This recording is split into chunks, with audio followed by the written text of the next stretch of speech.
traveler from beyond this world, will you witness this tale unfold? Alice? You recognized me just like that? Maybe I need to work on my impression. Anywho, come to Star Sand Shoal. There's a little something I'd like your help with. Well, it wouldn't be Clay's mom without a hefty dose of mystery, huh? Let's go see what this is about.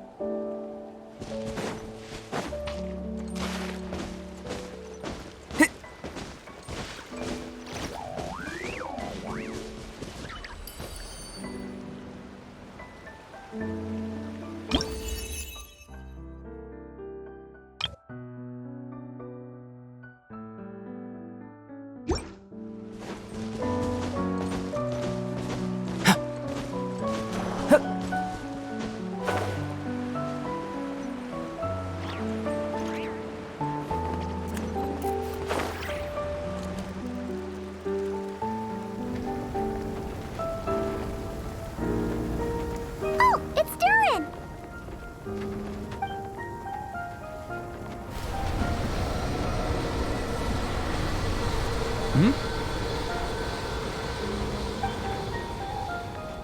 Traveler in Paimon? I'm sorry. I hope I didn't scare you.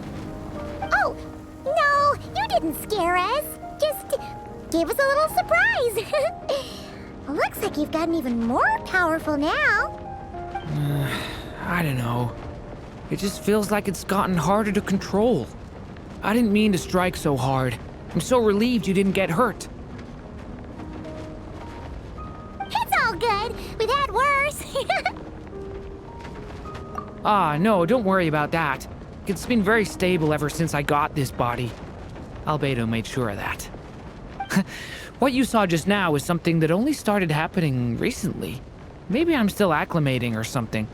I'm sure it'll clear up over time. Anyway, what brings you here? Did you need something? Well, The day that the writer and the watcher crossed paths was the day that the magic known as storytelling was born. so, she asked us to come. Miss Alice? You too? I guess I really do need to work on my impression. Well, never mind that. It's been too long, Mini Durin. And please, that's Aunt Alice to you. I have brought you and the Traveler together here for a very important purpose. It has to do with your mom. My mom? Indeed, fairy tale author extraordinaire, Anya Marie Andersdaughter. See, I knew this would be right up your alley. Now then, if you'll open the book, I will begin narrating.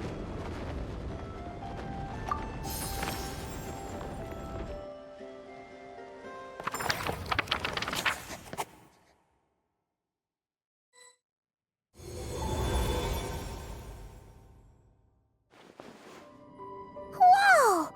What is this place? It reminds Paimon of Simulanka. The two are indeed similar. Both worlds were built using the same magic, after all.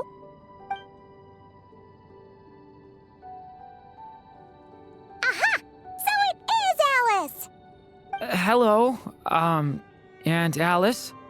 Oh, no need to be shy. Just think of me as one of your mother's dearest friends. You keep talking about stories and magic. What's this all about? Simulanka 2.0 or something?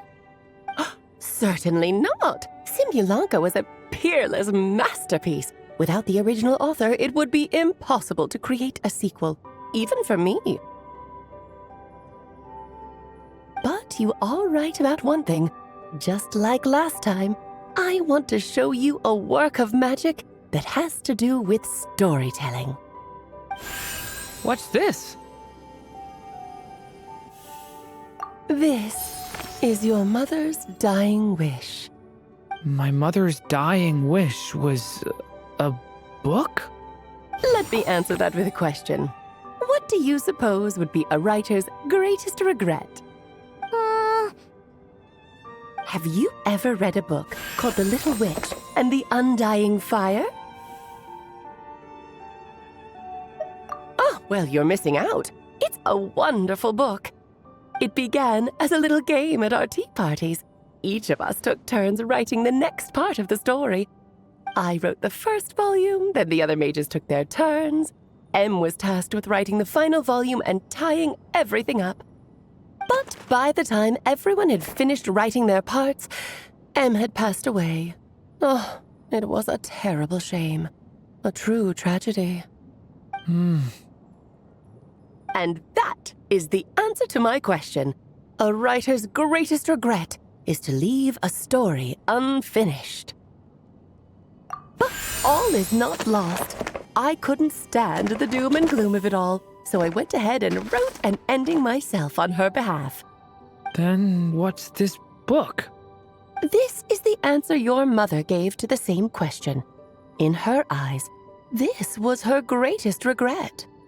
She made me promise that I would bring it to you because she believed the only person who could resolve this regret is you. So my mother's greatest regret is another unfinished story? You could say that. And I guess resolving the regret means finishing the story? That's one way to put it. Oh, is a straight answer too much to ask for? Her answer was quite the opposite of what I'd expected. But oh, how touching it was.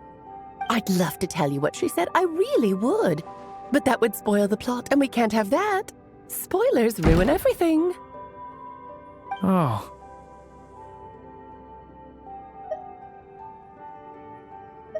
Just think of this task as giving a story a much-needed ending.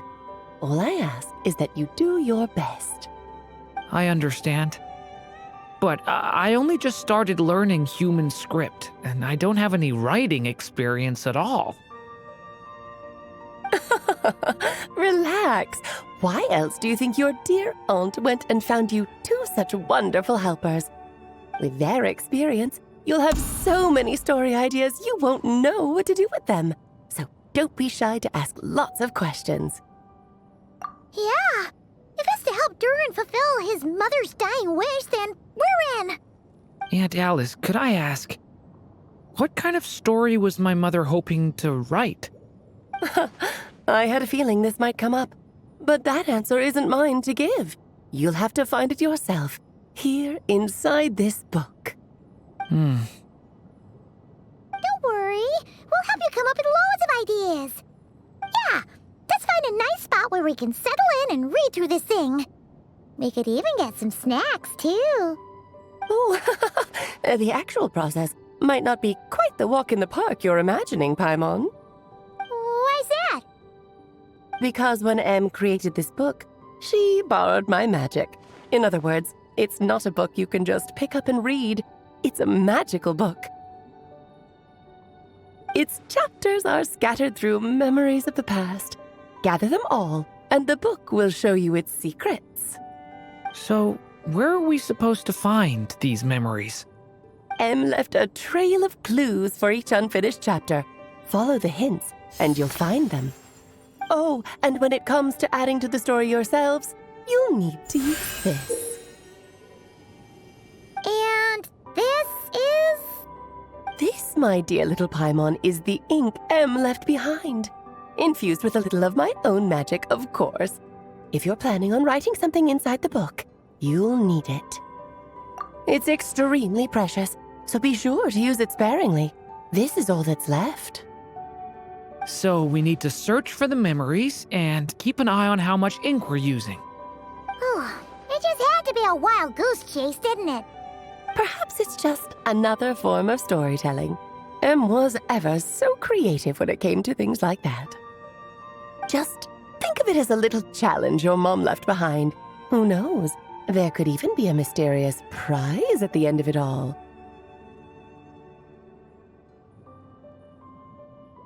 I don't care about that.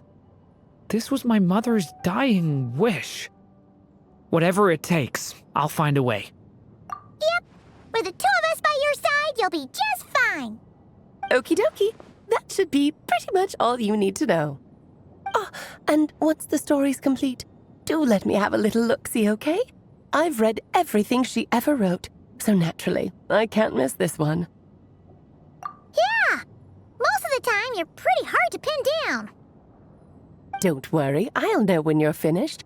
Just wait for me to reach out. All right, off you go. I can't wait to hear how the story ends.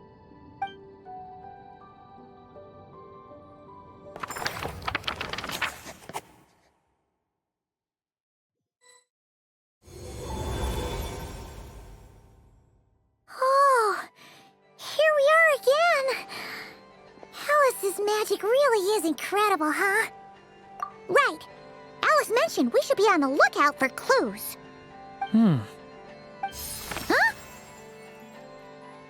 A corner of repose for countless tales, watched over by the honor of knights. A place for stories to sleep, perchance to dream of ancient cities and the epics of ages past. There, a witch once spent a sleepless night, and all to bring forth a story yet untold.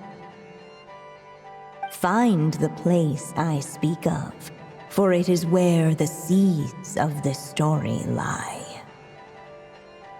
Was that a riddle? Where do you think this mysterious place could be? Hey, you might actually be onto something. Guess that means we need to head back to Mondstadt?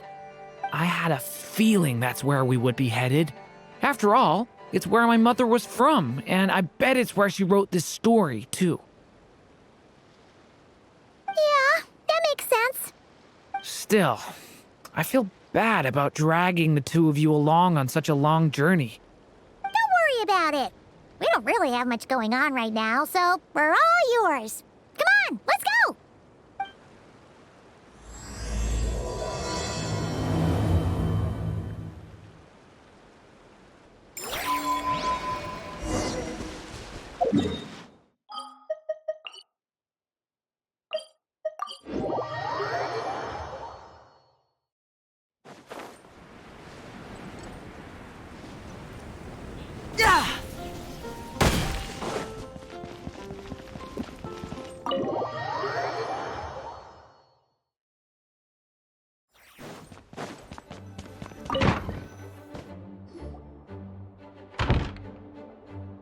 Back in the Mondstadt Library, huh? Talk about a trip down memory lane. So, we're supposed to find the seeds of the story, right? What do you think that means? Well, we're in a library, so it's gotta be books, right? But seriously, there's so many here. How are we supposed to know which ones we need? Making a racket in a library? You should know better than that. Lisa! Oh, sorry about that. Now, who do we have here? Ah, my golden-haired cutie. And my little horn cutie, too. Sorry, Miss Lisa. I know you taught me to be quiet in the library, but Paimon was just trying to help. Please don't be too hard on her. Well, it has been far too long since we saw each other, so I suppose I can let it slide just this once. Back when he first arrived here, poor Jean wasn't sure what to do with him, so I stepped in to lend a hand. I figured if I can handle a boy raised by wolves, then teaching one who's part dragon should be a walk in the park. Nice! Sounds like Durin was welcomed with open arms. Why, of course. Now, let's save the reminiscing for another time. I'm sure you're here for a reason. Did you need to borrow some books? It's kind of hard to explain. Maybe you could take a look at this. Oh?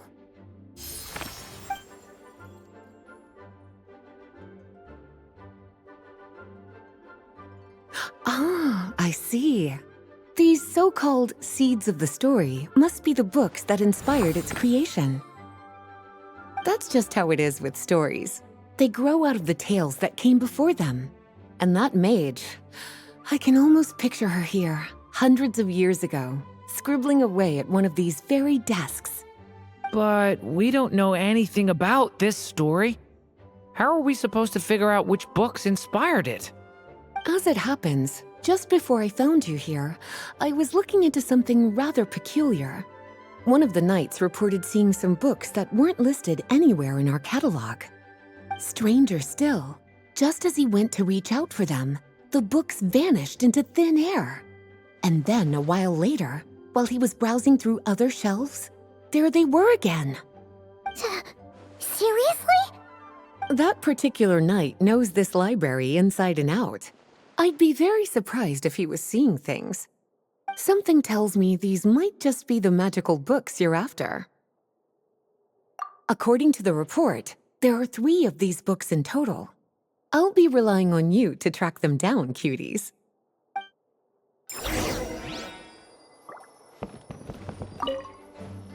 Well, did you manage to find them?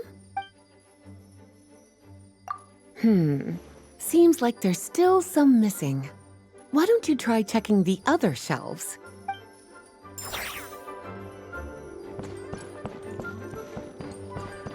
Kinda looks like a poetry collection. But why is part of the title missing? Let's see what Lisa makes of it.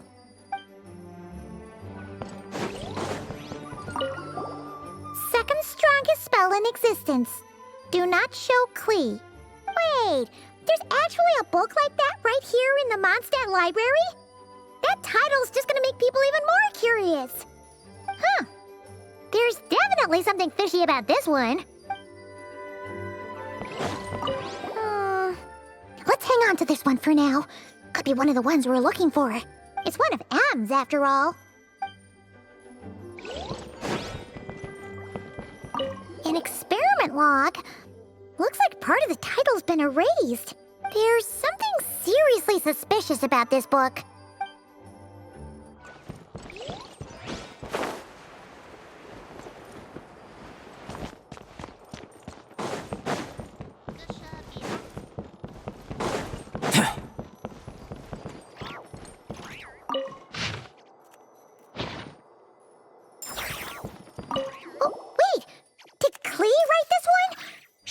Be here?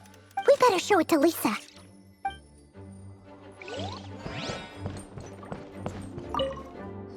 Well, did you manage to find them?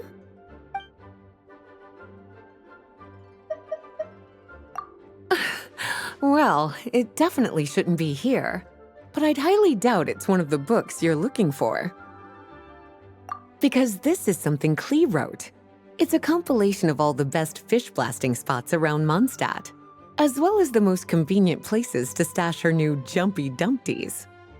Of course, there's no way she'd get away with keeping a book like that in her bag. And she'd be in big trouble if Jean were to find out. Not only would the book itself be confiscated, but she'd be looking at a whole day in solitary confinement at the very least. Somehow, she figured out that the best place to hide it was right here. No place like a forest for hiding trees, huh? Now, every time it gets confiscated, she just writes a new one and sneaks it back in. Yes, so thanks for helping me find it. I'll finally be able to hand it over to Jean. Well, did you manage to find them?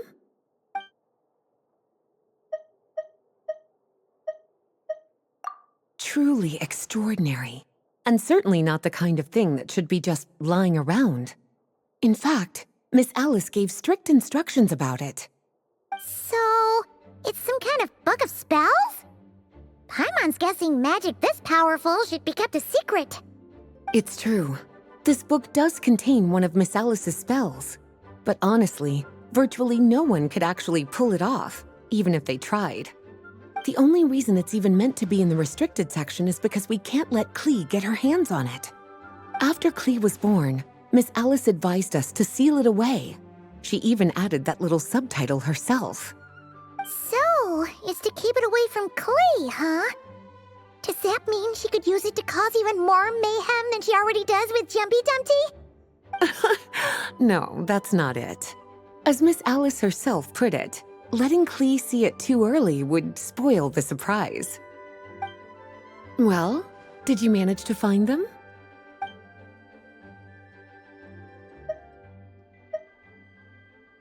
Well, this book has quite an obvious connection with that mage, considering she was the one who wrote it.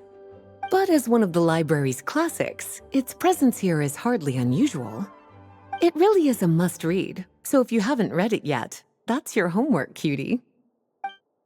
Well, did you manage to find them?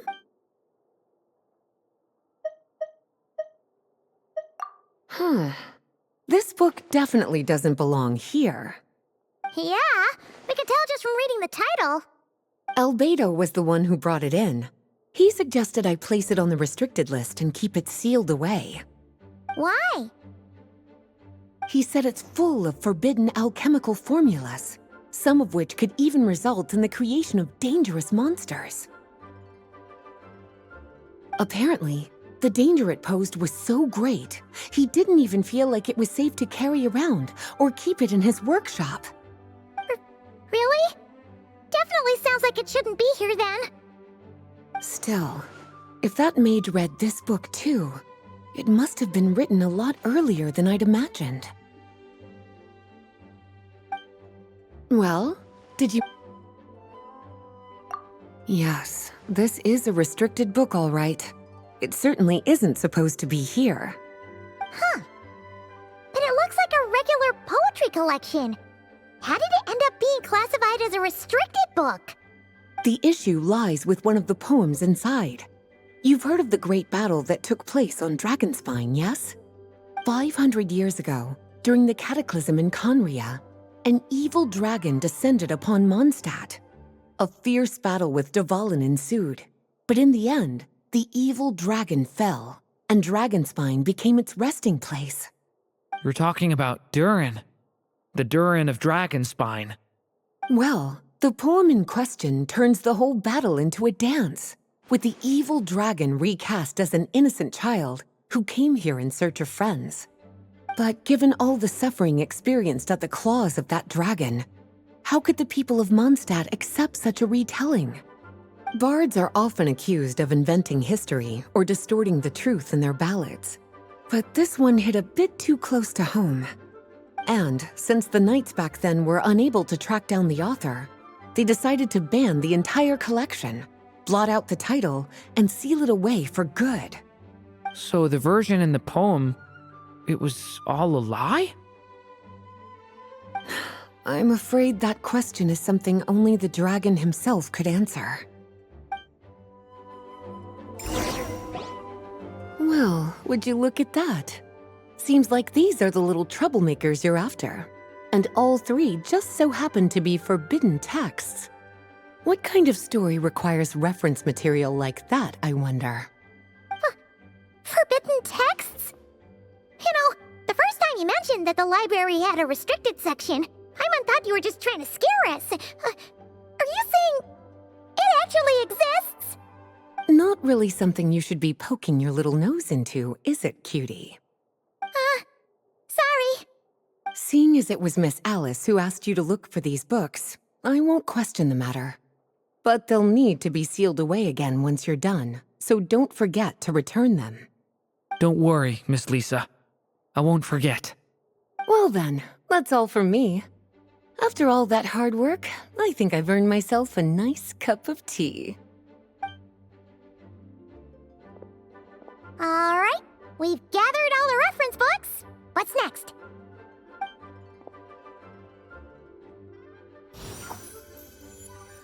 Wait, look!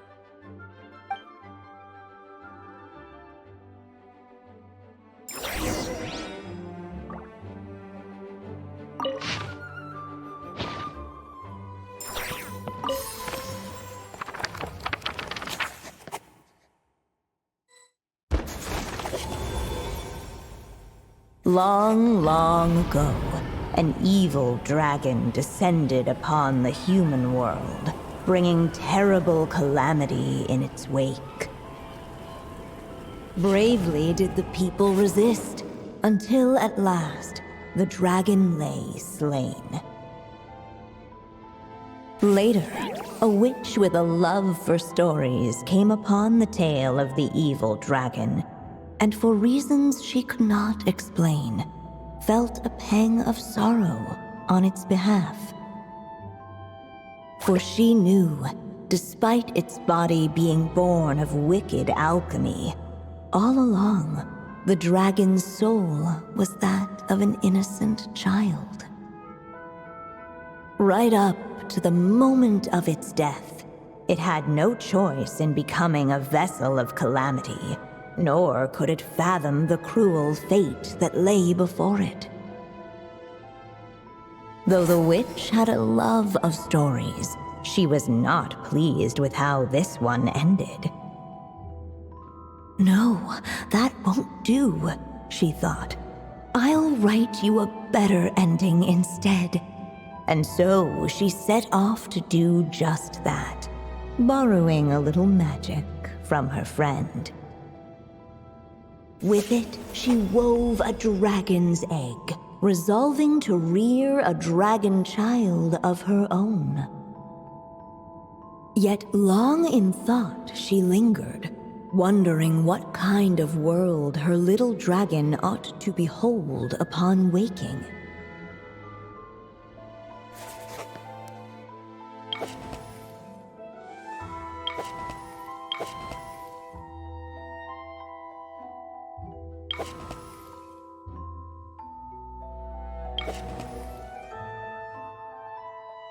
At last, she made her mind up, adorning the cradle with a wisp of woodland air.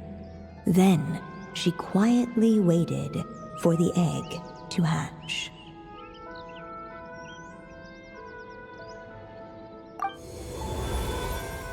Whoa! We're actually inside the story!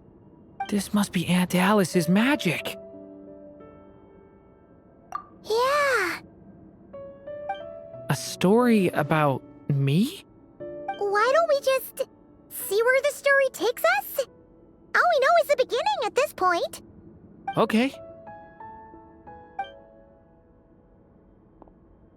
And now a golden-haired traveler, a silvery sprite, and a dragon-born youth step onto the stage. What new chapter will their arrival bring? Whoa! That came out of nowhere! Was that the same voice we heard just now? Yeah. But why does it sound so familiar? I've missed this. It's just like the stories my mother used to tell me. You mean... Em? She used to tell you stories? Yeah, she loved it. Back when she was still alive. Sorry, we should focus on what we're here to do. So, now that we're in the story, what's next? The dragon youth wondered aloud. Yet all he could do was wait for the story to unfold. Of course, there's something to be said for helping it along. Perhaps a little exploration could prove fruitful. Oh! Is that a hint? Yeah, I agree.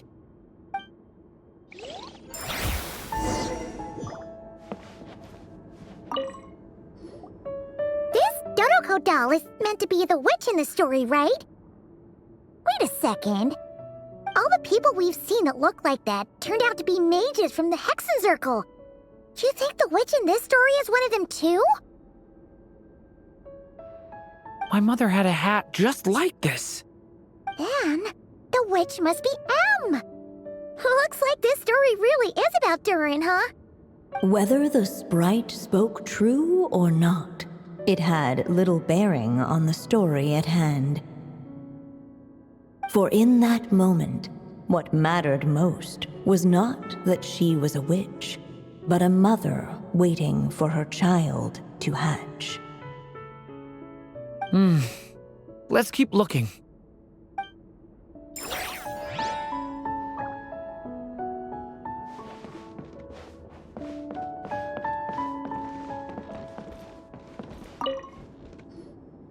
Look at all these books. Guessing the witch did a lot of reading while she was waiting for the egg to hatch. It just so happened a dragon egg wasn't the only thing she was incubating here. Where else might a story be born, if not among books?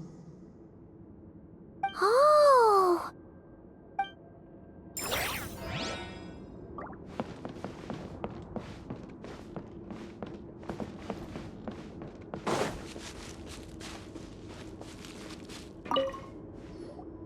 This must be the dragon egg, right?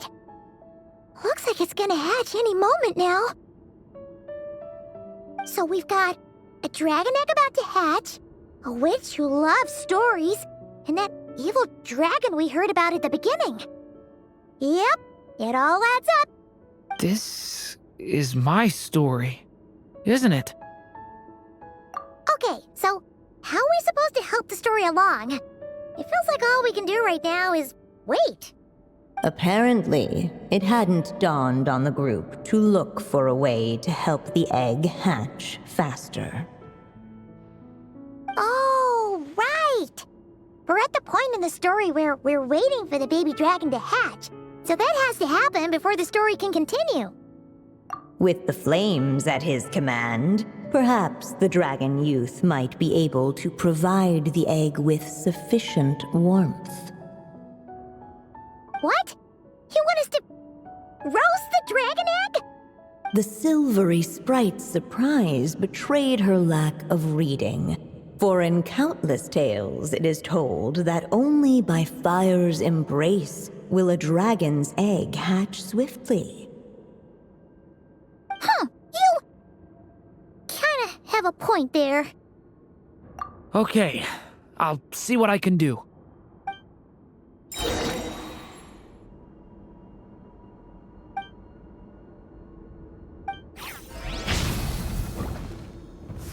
Devouring Claw! Lament for the end!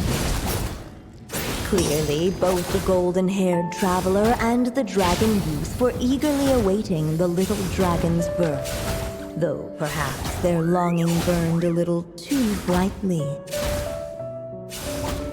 Still, such fiery anticipation might itself become a blessing.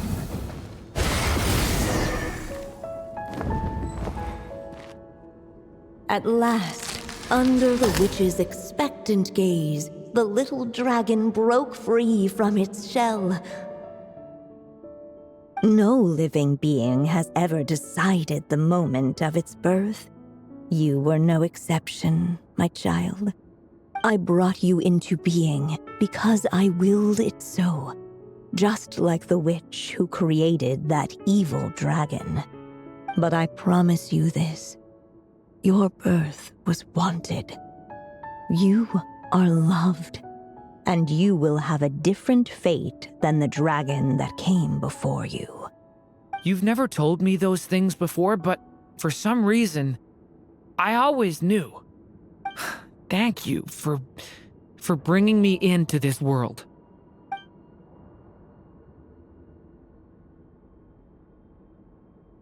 The waiting witch did not feel lonely, for she had 3 visitors by her side. Together, they beheld the hatchling's first breath of life. Holding her dragon child close, the witch promised him a life unlike that of the evil dragon. And so, nestled in his mother's warm embrace, did the little dragon's story begin.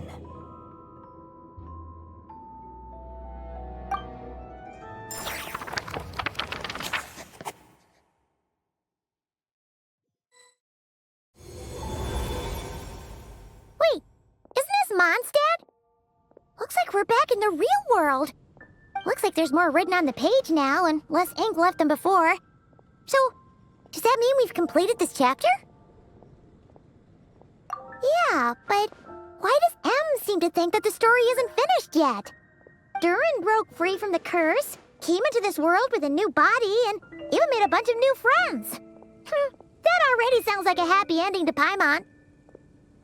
True. Everything's always so mysterious with these mages.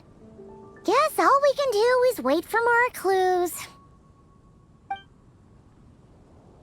Huh.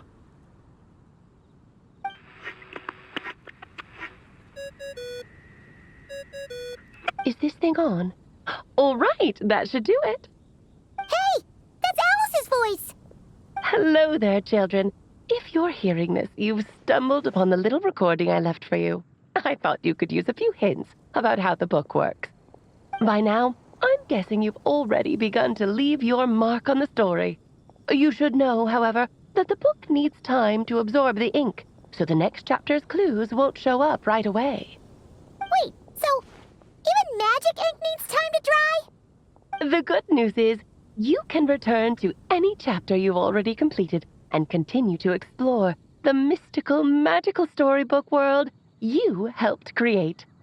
Have fun, dearies. Toodles! Oh, man! Paimon was so ready to knock this out in one go! Maybe it's for the best. Sooner or later, we'll end up being whisked off to another world again, and if that happens, who knows when we'll be able to come back. So it might be good to take a break while we can. A break. Yeah! Paimon has a sudden craving for the Good Hunter's sticky honey roast. And we happen to be in Mondstadt, so... So let's meet up here later. I need to find Miss Lisa to return those books anyway.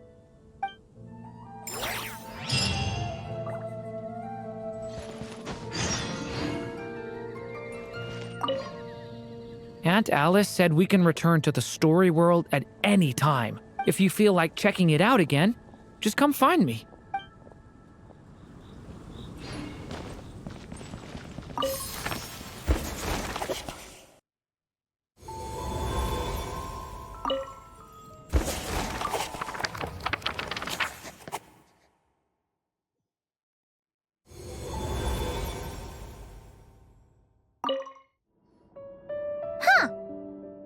Doesn't remember seeing this many manuscripts last time we were here. So, she wrote this many books even after Durin was born? Let's see. Weird. Is it just that Paimon hasn't read enough, or were none of these ever actually published? Wonder which story these are for. Well, looks like a lot of work went into it, so it must be a pretty great one.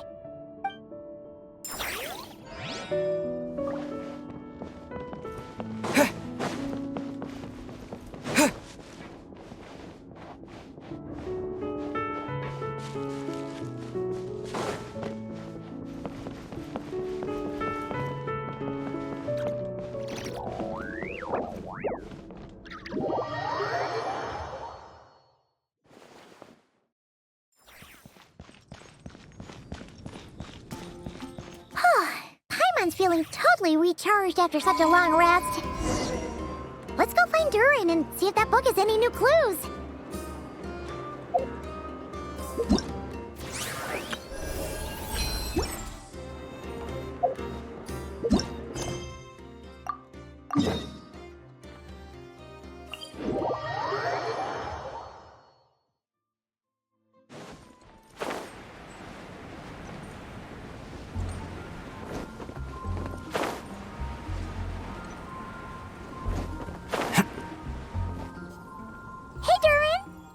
Clues for us? We're all set for the next chapter. Yeah, I was just about to come find you. Let's see what it says. Now sprout to life the story's seeds, stirred by wind-born melodies. Then on that breeze the music leaves, fading into distant memories. Seek the place where wind and tale entwine, and once there, make 3 riddles into verse, and 3 melodies into song. For in poetry and song will this story start to blossom. Come on! Another riddle? All that talk about wind and melodies? What do you think the answer could be? Oh! Care to elaborate? Wind? Music? Poetry? Tone-deaf bards gotta know the answer. You mean Lord Barbados? Albedo introduced us when I first arrived in Mondstadt. I mean, someone like me was bound to catch his eye sooner or later. It's better that it's out in the open anyway. Now, how should we track him down?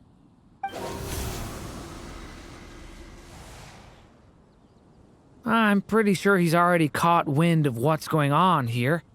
Why don't we just see where the wind takes us? Right. He definitely makes it easy to forget he's a real god sometimes.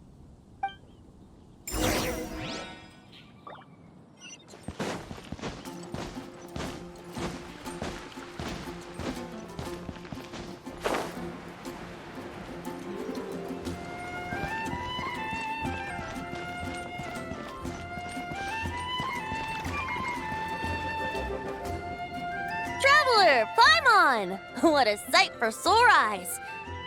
And the little dragon from the fairy tale world. I heard your voices calling out to me on the wind. Something about needing help with a riddle? Sorry to disturb you, Lord Barbados.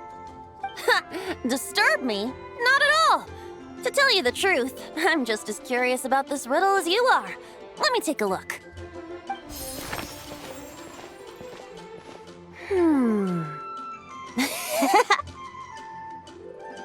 What is it? Did you figure out the answer? 3 riddles and 3 melodies. That sure takes me back.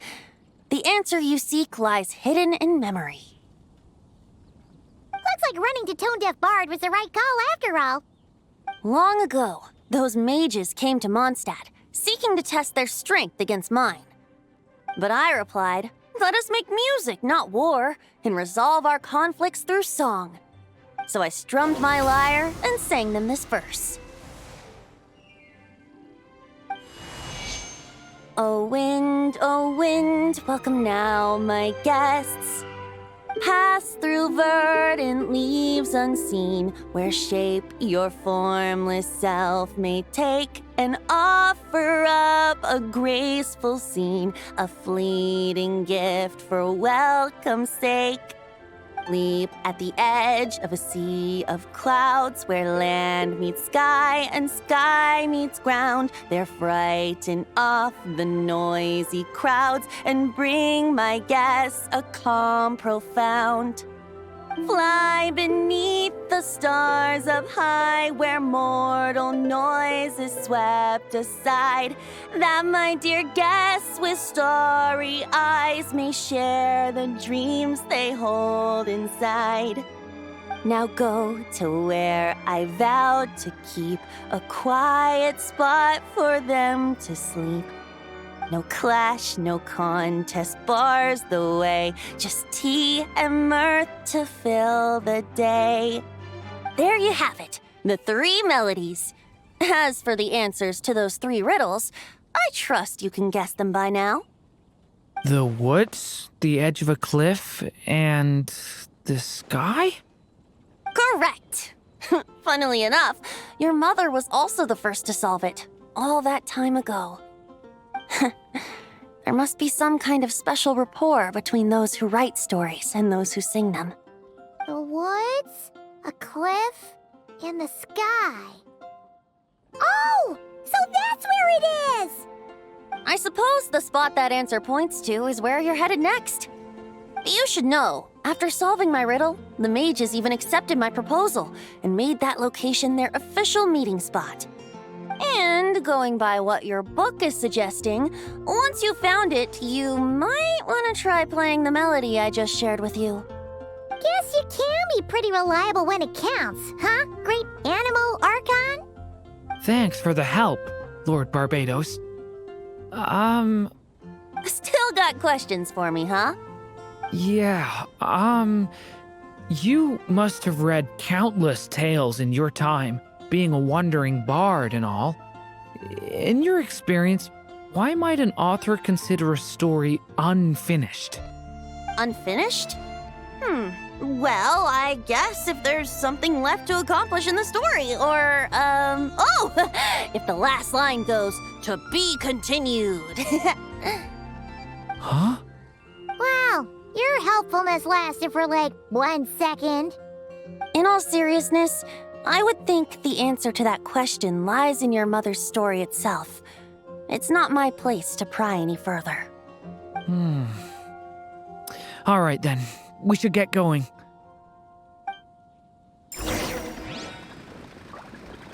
I wonder when their next meeting will be. This!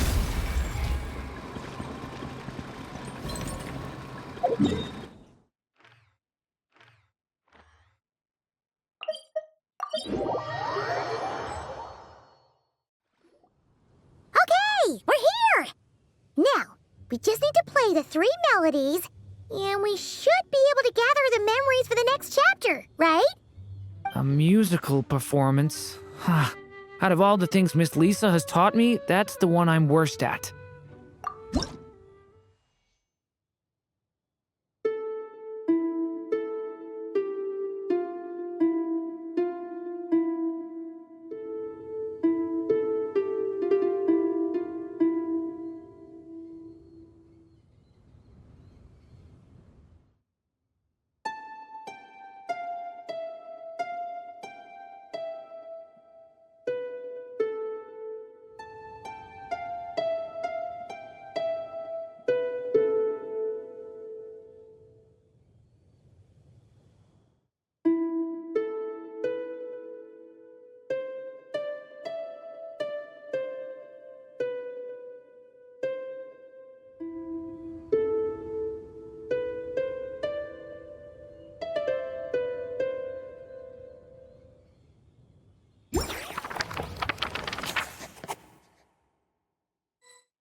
Even a war that shook the world could not halt the witches' gatherings.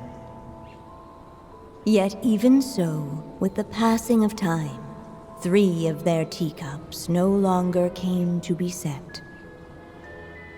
The witches did not linger long in sorrow, for the Story Witch had brought glad tidings of her own. Born was her dragon child, safe and sound. Her fellow witches offered up their blessings, eagerly debating how to celebrate the child's birth.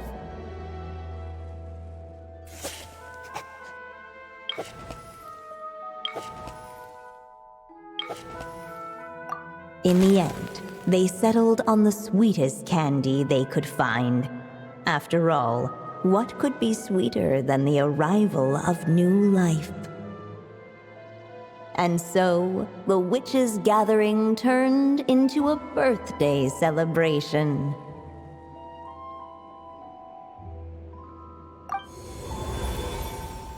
So, we're back in the story world, huh? As if from nowhere, new guests appeared at the witches' table. Perhaps they too had come to celebrate the dragon child's birthday. Yet while everyone else was busy thinking about what kind of gift to offer, these 3 seemed to have come empty-handed. Hardly the recipe for a warm welcome to a birthday party, now is it? A gift? Hey, what's this all about? We only just found out this was a party! While the guests voiced their complaints and grievances, perhaps they should have been wondering what kind of gift to give instead. So, we need to bring a gift to advance the story? But where are we supposed to get something like that? Perhaps it would be a good idea to have a look around. Why didn't you just say so?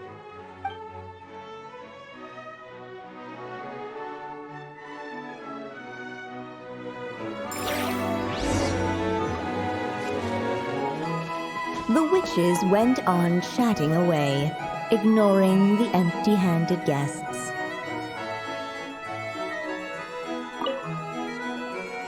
Hey, is that the other Durin?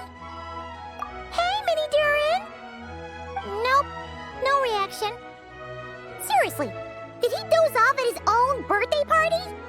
Brought to life by the witch's magic ink, the dragon child played with animated glee each time the tip of her pen danced across the page.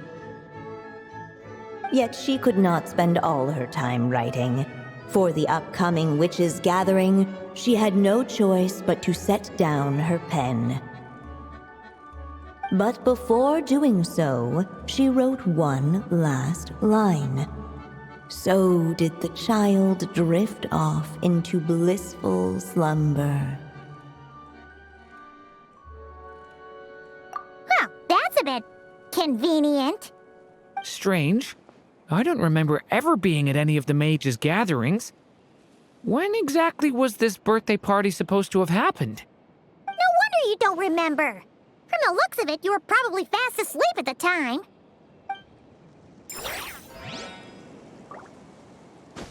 The witches went on chatting away, Hey, could we use these as gifts, maybe? At last, the guests found something to give the dragon child.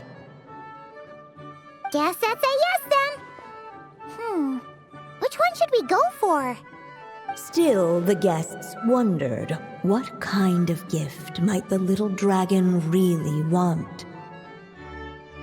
Should they put a warrior's sword in his hand and send him out on an unstoppable quest to save the world? Or perhaps a wandering hero's slingshot and the promise of a life of endless, uncharted adventure? Or maybe even a scholar's tome and the chance to take on all the world's unsolved mysteries. Okay. Wow. That's a lot of pressure all of a sudden. Oh yeah! Technically, we're actually picking a gift for you. So, which one would you prefer? You want me to choose? Wow, this feels kinda special. How come? For as long as I can remember, I've spent most of my time living in the stories my mother created. I always thought my mother had everything written out for me already, just like the toy figures in Constellation Metropole. What I wanted to do with my own future. That's something I've never really thought about. What did I want back then? This is the first time I've ever asked myself that question. Sounds like this is the perfect opportunity to answer it then. It's been a while since you left Simulanka, and after everything that's happened, it might be about time to start thinking about your future. Then let me give it some thought.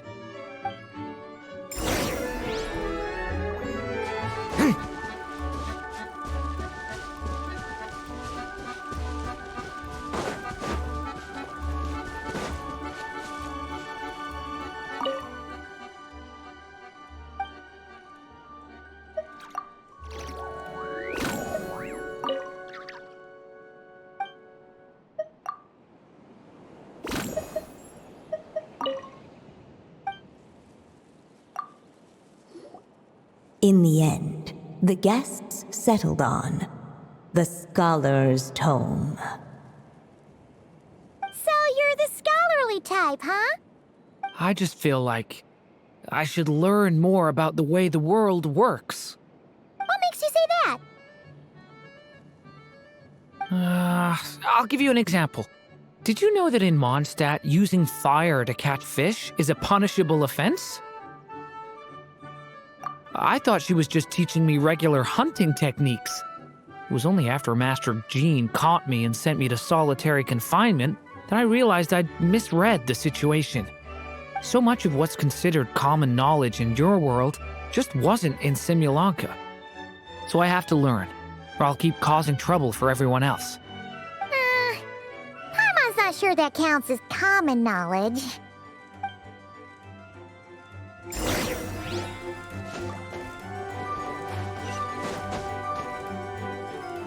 Alright, they should let us in now that we've got a gift, right? Hello there. Brought a gift this time? The newly arrived guest presented his gift, wishing the little dragon a future as a wise and accomplished scholar. Accepting the guest's blessing, the Story Witch invited him and his friends to take their place around the table. Finally, she could introduce them all to her dragon child, telling all in attendance about the moment of his hatching, and of course, the name he'd been given. It was then that the Seer Witch, diviner of the stars, withdrew her gaze from the heavens and turned a sorrowful glance upon the little dragon. You gave him the same name as that evil dragon?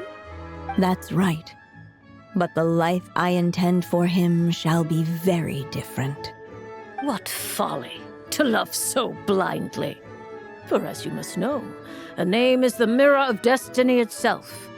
He who bears an evil dragon's name must also inherit the fate of its previous owner. His fate has been foretold. Then I'll rewrite it. The witches at the table fell silent, for they knew the Seer Witch's words had never once proven wrong. Yet, just as clearly, they recognized the Story Witch's resolve, for there is scarce a force in this world more fearsome than a mother's love. At last, the Merry Witch stepped forward, dispelling the uneasy silence. So be it. Then we'll all lend a hand. Together, we shall rewrite this child's fate. You mean to defy one of the fundamental rules of this world? I refuse to be shackled by such rules. Besides, this is a witches' gathering, is it not? What could be more fitting a subject for this occasion than to defy them? Oh?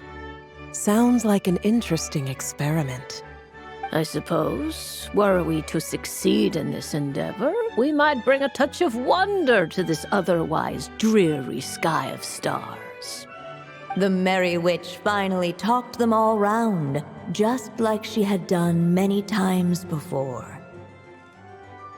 Warm and strong as the sun she was, so much so, in fact, that those who her light shined down upon had no choice but to bask in it. And so the witches readied their gifts, 3 marvels of the cosmos. For this child, I shall decipher the ravings of the heavens and lay bare before him the trickery of fate. For this child, I shall leave a formula powerful enough to unravel the very origins of this world, that he may seek another solution for the conundrum of his life. For this child, I shall call upon wondrous magic to make possible his impossible wish. All the Story Witch had was the pen in her hand, yet with the love that flowed from it, she resolved to bring forth a marvel of her own. For this child, I shall leave behind the last story I will ever write, and with it, a path to an ending yet untold. With the witch's blessings given and received, the little dragon's fate at last began to turn. In the midst of the dragon child's birthday celebration, the Seer Witch proclaimed her prophecy. The child had been given the evil dragon's name, and with it, the burden of its fate. But hearing this, the Story Witch vowed to rewrite it all, for such was her love and resolve. And so the other witches offered their gifts in turn, marvels as rare as any in the cosmos. Together, they sought to test one of the fundamental laws of this world, in part to support a mother's love, and in part to sate their own curiosity. Oh, and I almost forgot. our new guests came bearing blessings of their own. Who knows? Perhaps this extra dash of wisdom might be all the little dragon needs to change his fate.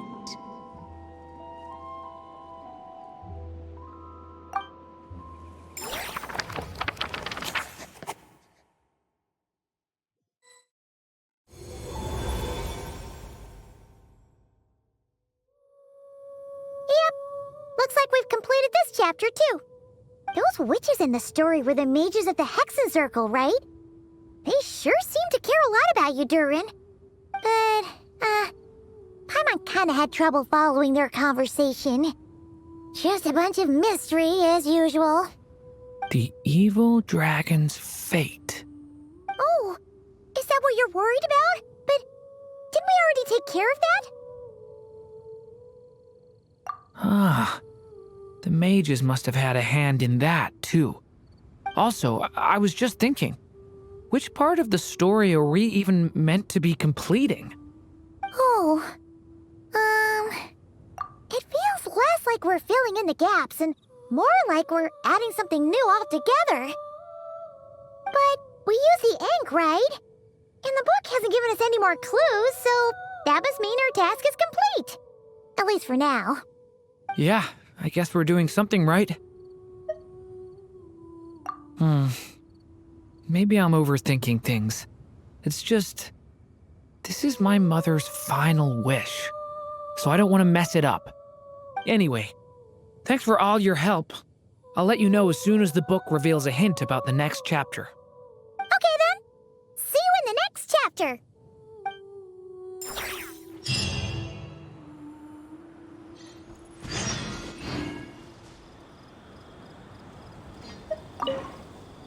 I think I'm gonna stick around, take my time reading through this book. If you feel like jumping back into the story, just come find me.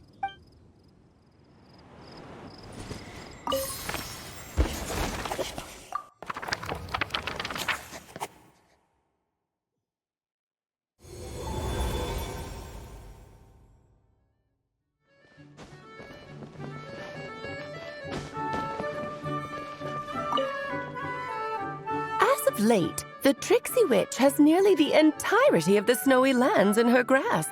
Now none but the Tsar can command her submission. Such a pity that she can no longer spare the time to join our gatherings.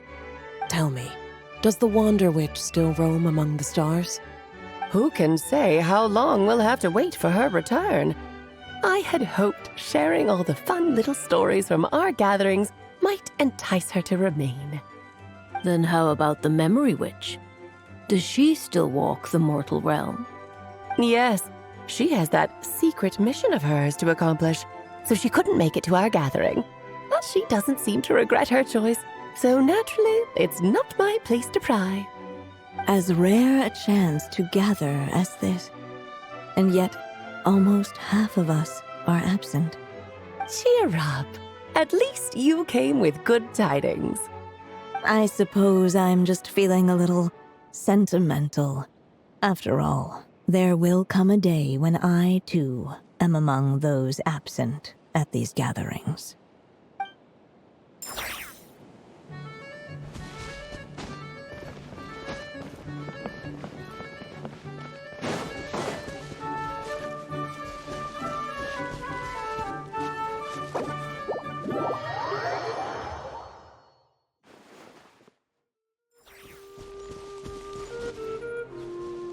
Hey! It's a letter from Durin! He wants to meet us in Mondstadt. Sounds like the book must have given us a clue about the next chapter.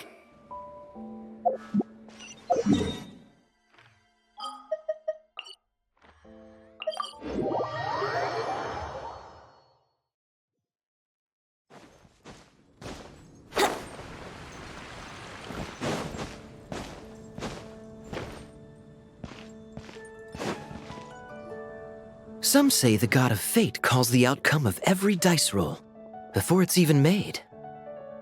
And that's why the secret to winning a lot of games is having that god on your side. Your luck is amazing, Kaya! Your turn. Give it another shot. Fear not, O Crimson Dragonborn, for I, the Princess of Ertalang, have bestowed upon you the benediction of the midnight hour, and with it you shall surely smite this usurper. Mein Fräulein means to say she's rooting for you in secret. Oh, and that you must, at all cost, defeat the one who snatched her limited edition card back.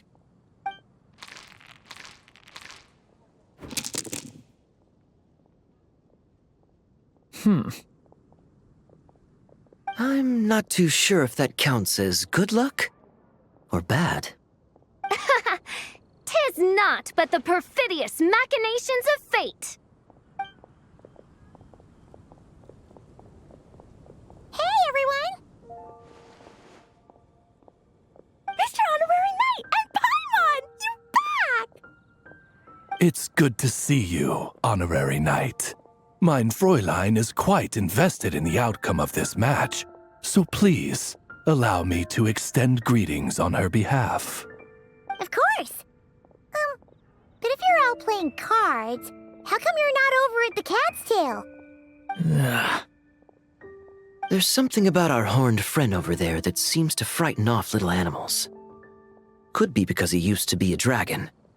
Normally, the animals just steer clear of him, but in the close confines of the Cat's Tail, let's just say, the feline residents probably consider it their turf. And we all know how dangerous a cornered cat can be. I just wanted to borrow one of their nests for a nap. What are their nests? Wait, you mean a cat sofa? Yeah, it's more comfortable for me. I can stretch out just the way I like. But it turns out the Black Cat and his minions are quite territorial. Luckily, Miss Diona helped smooth things over, and they finally agreed to let me use one. But, I only get to use it after dark. Oh, Diona stepped in! You know, underneath it all, she really does like helping people. The more likely reason is because Durin won't touch a drop of alcohol. As far as Diona's concerned, that pretty much makes them two peas in a pod. It's a shame, really, considering everything Mondstadt has to offer in that regard. Mondstadt's alcoholic drinks are a bit too much for me to handle right now. But maybe someday. There's no need to force it. Who says you have to drink just because you're in Mondstadt? Yeah, it's just, I'd really like to make some more friends. So I need to learn how humans socialize. I guess alcohol is usually involved, though. But that's why I started learning how to play Genius Invocation TCG. It's also a kind of social activity, but it doesn't involve drinking. And I've been lucky enough to receive the guidance of the Prinzessin de Verurteilung herself. Exactly! Who needs alcohol when you can make friends playing card games? Speaking of which, need any tips from the master over here? You'll wipe the floor with that opponent of yours. Paimon guarantees it. Unfortunately, with the luck he's having, not even that legendary card master from Sumeru could turn things around at this point. Yeah, that last roll wasn't great. But who knows? Maybe you'll have better luck next time? He keeps getting the exact same roll over and over. This is the third time already. If there really is a god of fate, they could have cut this kid a bit of slack. Like, I don't know, make it possible for him to roll at least one other side of the dice? I think I've lost. Must even a dragonborn, sanctified by the power of benediction, succumb to fate's insidious snares? Don't be sad, Durin. You'll definitely win the next round. You can even borrow Dodoko if you want. Mom says she brings good luck. Thanks, Klee, but there's something more important I need to take care of now. Oh, okay. So, the book's given us another hint, right? Yep, and I think I've guessed where we're headed this time. Come on, follow me.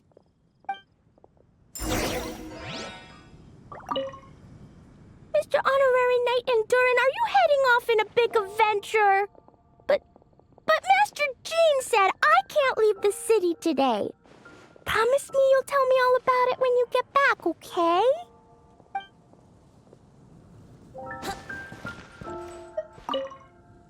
Not every day you're back in Mondstadt, huh? Care to grab a drink if you're free? So be it. Such are fate's accursed wiles. Come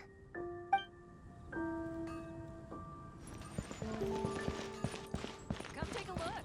There will definitely be something that catches your eye.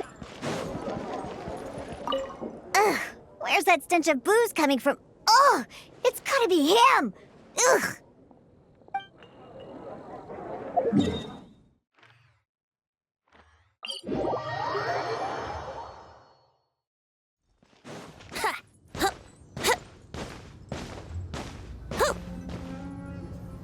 In what sort of castle might a storybook dragon dwell?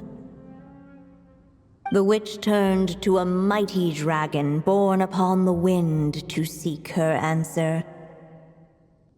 From afar, she beheld a solitary castle, standing lonely beneath its wings, and wrote it into words. Its walls kept out the wind and rain, yet also cast a solemn shadow. Enveloped by their shade, the story's boughs were lulled into a torpid slumber and reached no further skyward. So that's the clue. I think we're meant to find a place where dragons live, and this time, in the real world. I asked around, and it just so happens that there's a place like that in Mondstadt. Yep, that checks out. I've heard that the dragon here is called Durin, and that he's a magnificent creature. I hope I get the chance to meet him. Wait a second. Do you think having the two of them meet is the best idea? You know, considering everything that happened in the past? How would we even explain everything to him? Well, if we do run into Durin, it should turn out okay with us there at least. Is something wrong? Nope. Let's go!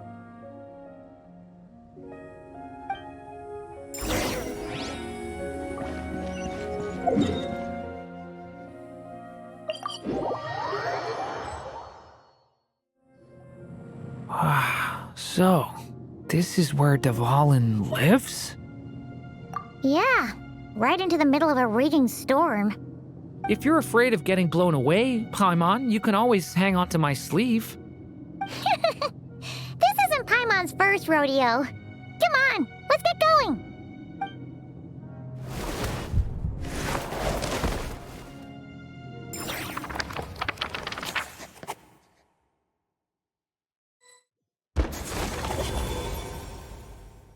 The little dragon grew with each passing day, and the story witch, who loved him dearly, built him a big, beautiful castle. Yet in the end, she herself succumbed to time's merciless march, setting forth on a journey to a place beyond even the stars. All of a sudden, the little dragon found himself alone. He tried leaving the castle to make some new friends. But already he had grown the claws and scales of an evil dragon, just as the prophecy had foretold. Afraid he might hurt someone, the gentle little dragon hid within the castle his mother had built, and came forth no more.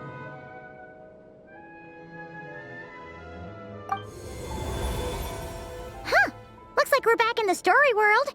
And from the sounds of it, this chapter must be about Simulanka, right? Yeah, like the fairy from the Forest of Blessings, the king of Constellation Metropole, that cat lady who turns into a box. Ah, yep. That will be Nilu, Navia, and Kirara. Oh, and there's Hat Guy, too. Only lately, whenever I see Hat Guy, I get this strange feeling. What kind of feeling? It's like there's something on his mind. He hasn't told me what it is, but I can sense it all the same. Well, he's always been kind of broody. I guess I should focus on fulfilling my mother's final wish for now, though. Yeah, we should get started on this chapter. So, let's track you down and free you from fate's curse once again. That day, a small band of adventurers suddenly arrived beneath the castle walls. They promised to help the little dragon cast off the curse of fate. Yet as they stood beneath the castle walls, it appeared they had no idea how to even begin. Hey! Instead of making fun of us, how about giving us a hint? The little dragon had shut himself inside the tall tower at the castle's center.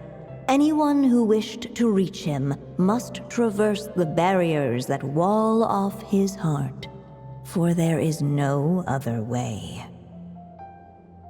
Looks like we're in for another long one. Let me try something. Oh, do you have an idea? If that little dragon in the tower used to be me, then surely I'd know how he shuts people out better than anyone. Come on, follow me.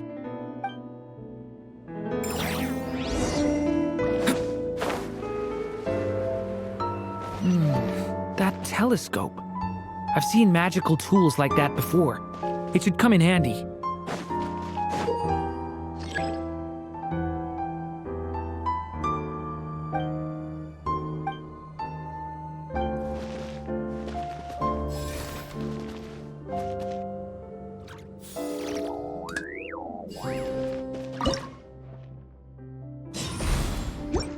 Whoa!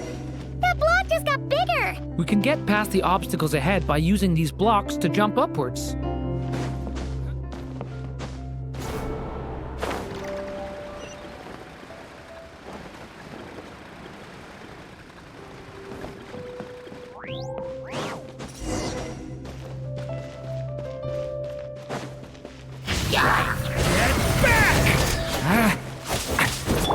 Wind blade!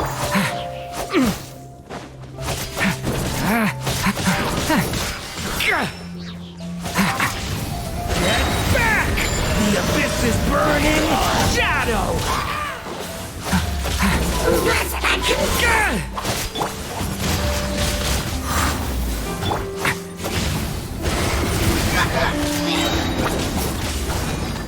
Disappear! Stop that! Stay away from me! Get back! This place is like a maze. How are we supposed to get through? We'll just have to check each spot.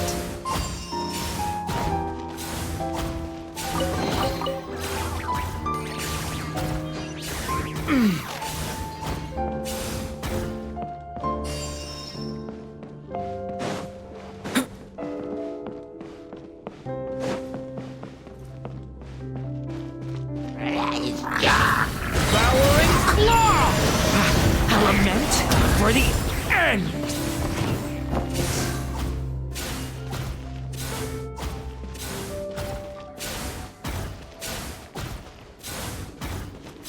We should be able to use this block somewhere.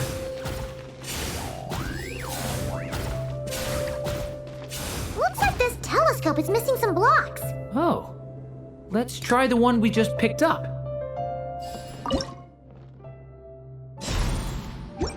Still not enough. Guess we'll have to keep searching.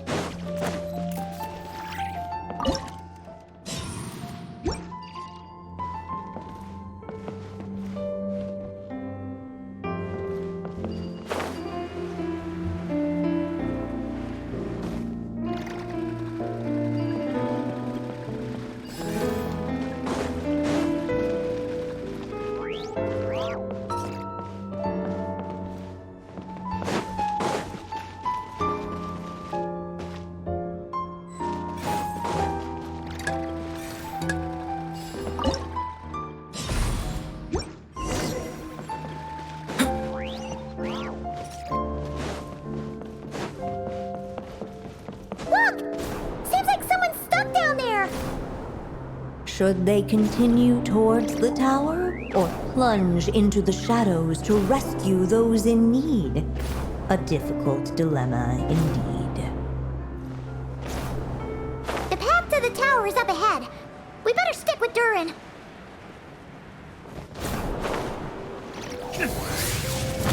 It's so dark here. Hey, there's a fire over there. Let's go check it out. Wait, is that? A little pixie that can fly. Are you here to help the dragon break his curse too? Oh, what's this? More brave adventurers bold enough to set foot in this castle? Come, join the ranks of your liege's guard. Nilu and Navia!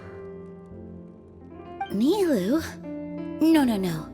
I'm a flying squirrel fairy. And I'm a giraffe king.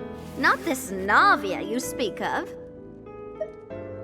That's right. Oh, and don't forget Catbox Lady. Are you friend or foe? Friend! Definitely friend, Miss, Catbox Lady?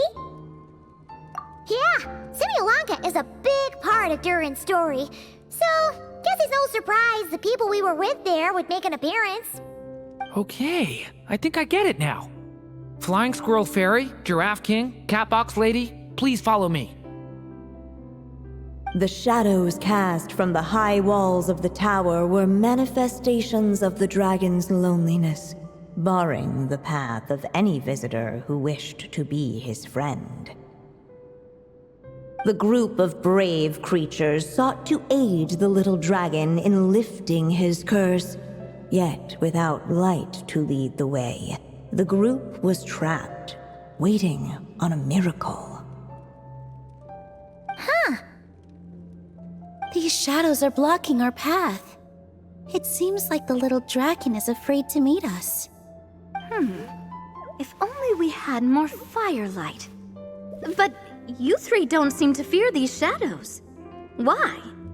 Because I carry more than enough firelight for all of us. Besides, even though we're here to complete the story, who says it can't look a little different this time? Before I met you all, I was so sure I'd never make a single friend. I pushed away anyone who tried to get close, until some kind of miracle brought you to me. This time, allow me to return the favor. I'm not sure I followed all that, but you want to help the little dragon break his curse too, right? Yes, so please, come with me.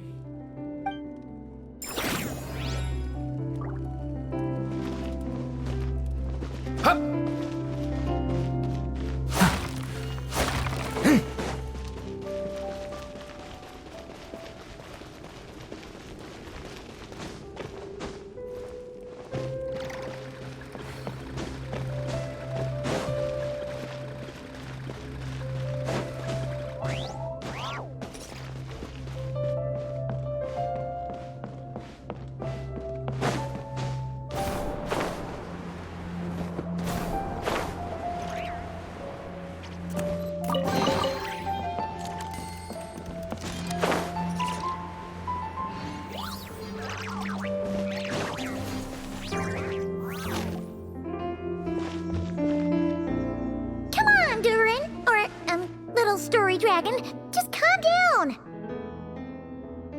Stay back! I don't want to hurt you!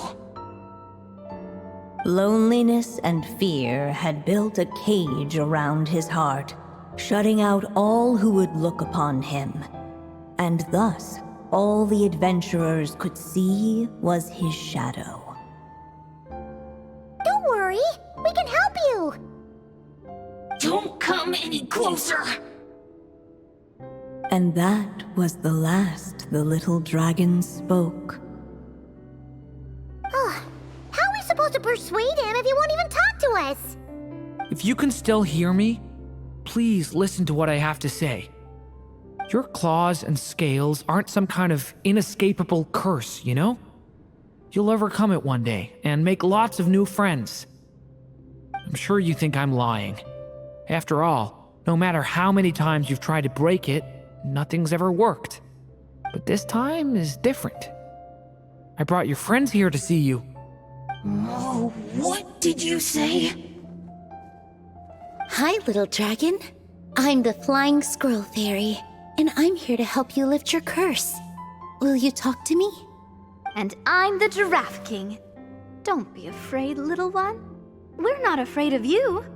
I'm just a cat in a box, but I'd very much like to be your friend too. These are my friends? Yeah, they're your friends in the future you've been trying to avoid.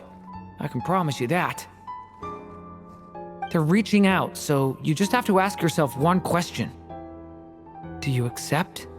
After a long silence, heavy footsteps echoed from the tower's shadows, but still, the one who made them refused to step forward. Though the cage to his heart had been unlocked, the little dragon remained ashamed of his claws and scales.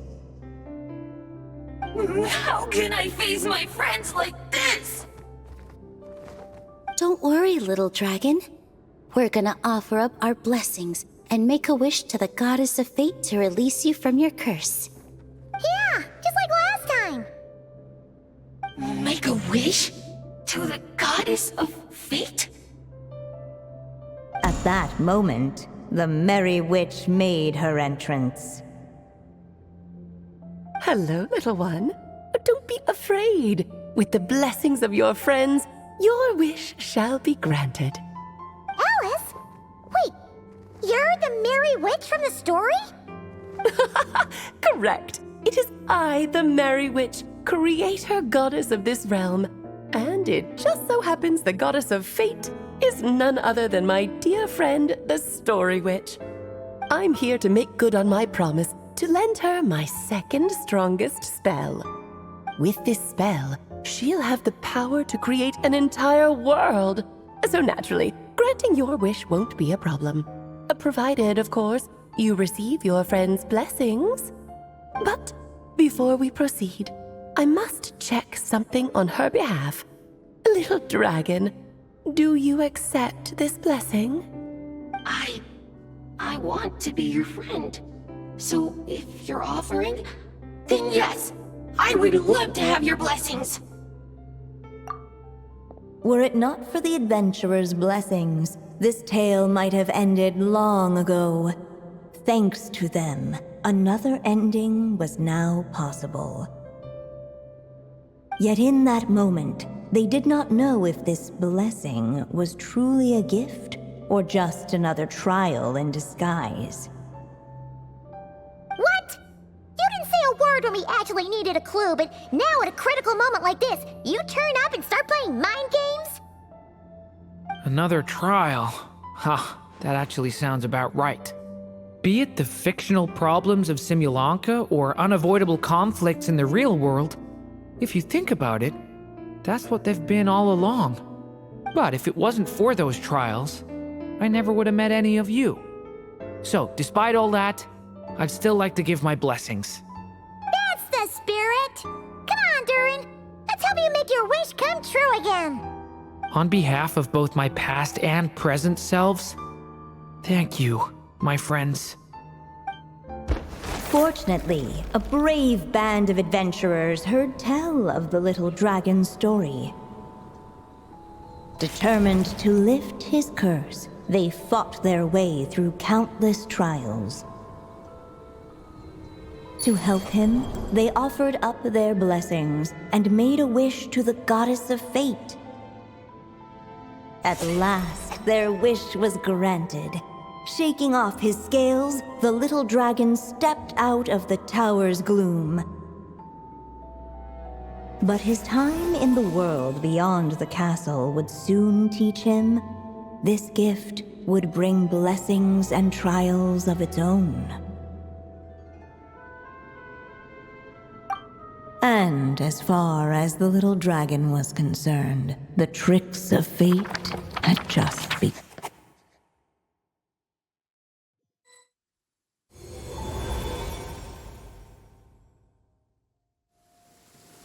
So, Durin's wish came true just like it did before.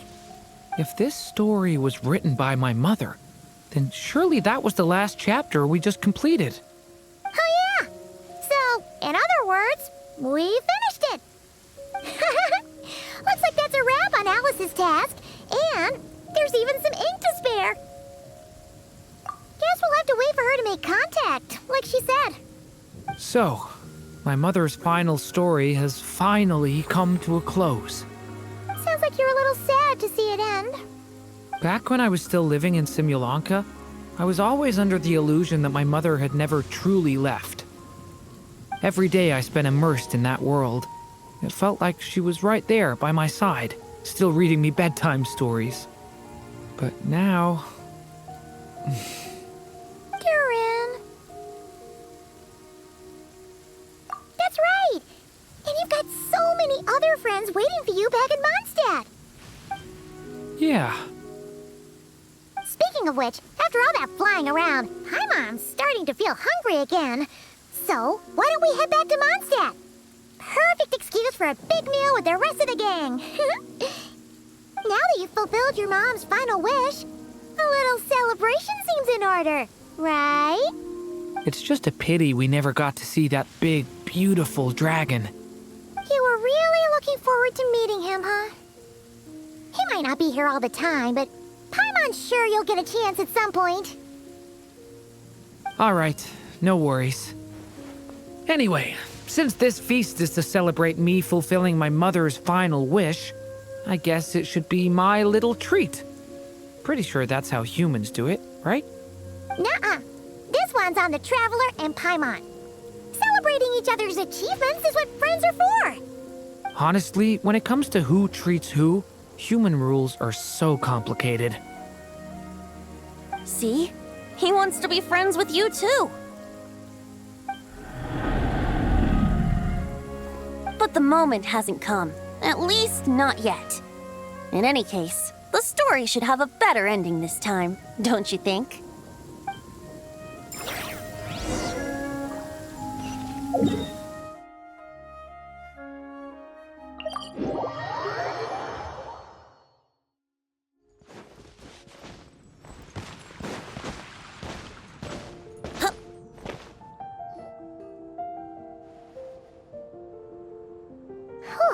Feels like we were gone for ages. Hopefully, everyone's still here. So, your adventure was a success, huh? Want to grab a drink to celebrate? Absolutely not. No booze allowed. Mr. Honorary Knight, Durin, I want to hear all about your big adventure.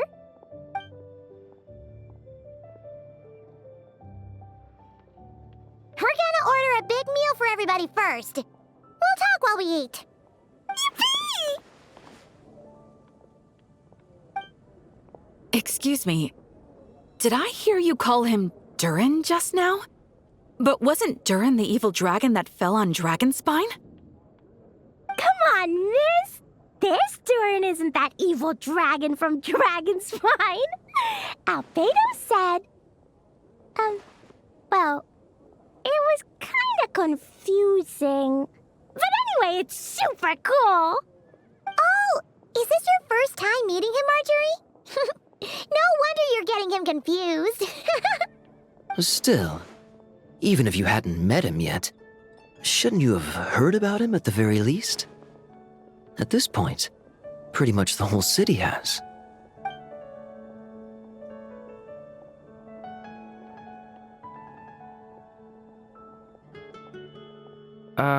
Why is everyone...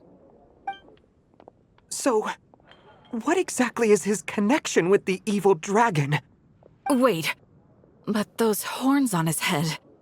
Surely he's not a... Did everyone just forget about Durin? No, that can't be.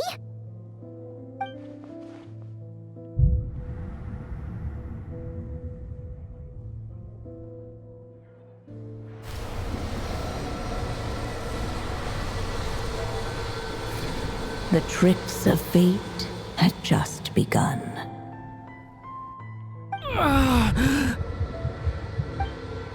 Watch out!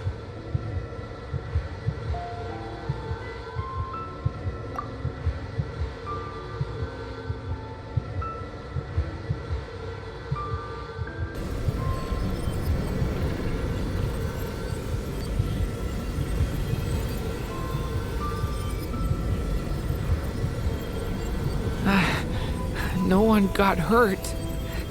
Did they? Durin! Durin!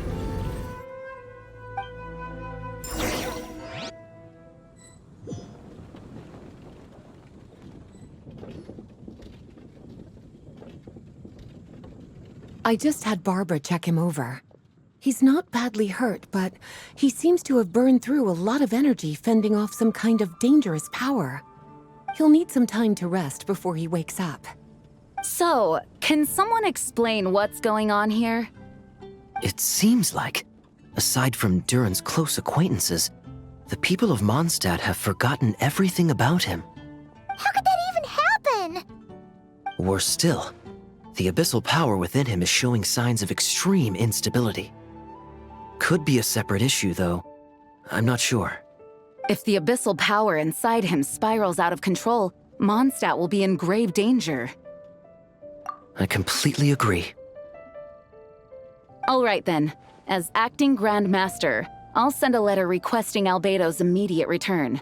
Until then, the Knights will watch over Durin. That's pretty much all we can do right now. Also, allow me to look after this book for now. If you need to consult it, just drop by my office.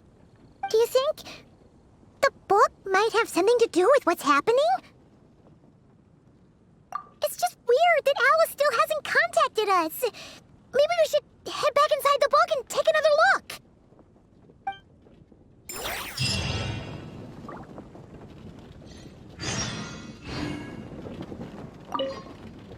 No need to worry. He's stable for now. Klee was really looking forward to hanging out with Durin. We'd better not tell her what's happened to him just yet. I'll have the Knights notify you as soon as he wakes up.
The story's witnesses arrived at a hidden nook tucked inside the towering walls, a place tied to one of the little dragon's most cherished memories. Within those memories lived the friends he made in the castle. Hey! You're all still here! Guess that's proof that Durin's friends from Simulanka really do hold a special place in his heart. Hello again, golden-haired traveler and silver pixie. How fares the little dragon on his journey? What? But I still remember him. I haven't forgotten him either. Neither has this cat in the box. That's good news! At least Durin's friends still remember him. Okay, we'll just have to find a way to help everyone else remember him too. Oh, wait. Are we missing someone? Ah, you mean that stray cat? He doesn't want to see the little dragon. And he's been hiding from the rest of us, too. Seriously? What's his problem? He won't tell Durin what's bothering him in the real world, and now he's hiding from him in the story world, too. His hiding spot's over there, but he won't talk to us. Maybe you could try instead? Hey, Mr. Wandering Tom! How come you're hiding from the little dragon? You came all the way over here just to ask me that. Ha! So you can talk! You just said it yourself. A lot of people don't even remember him. Yeah? So? So don't let him get anywhere near me. What's that supposed to mean? Hey! Ugh! We're getting the silent treatment again!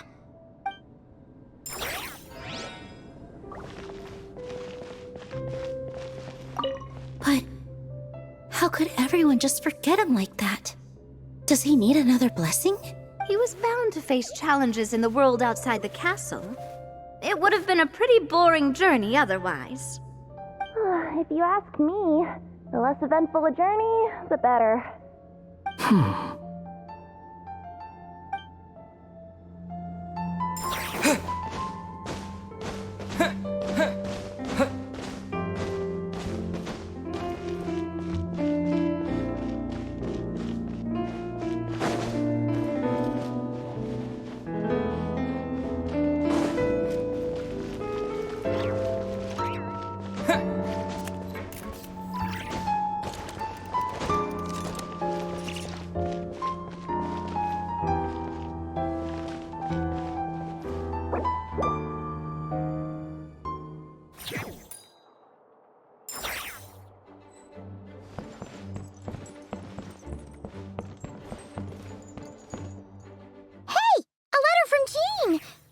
Durin's woken up! Let's go see how he's doing!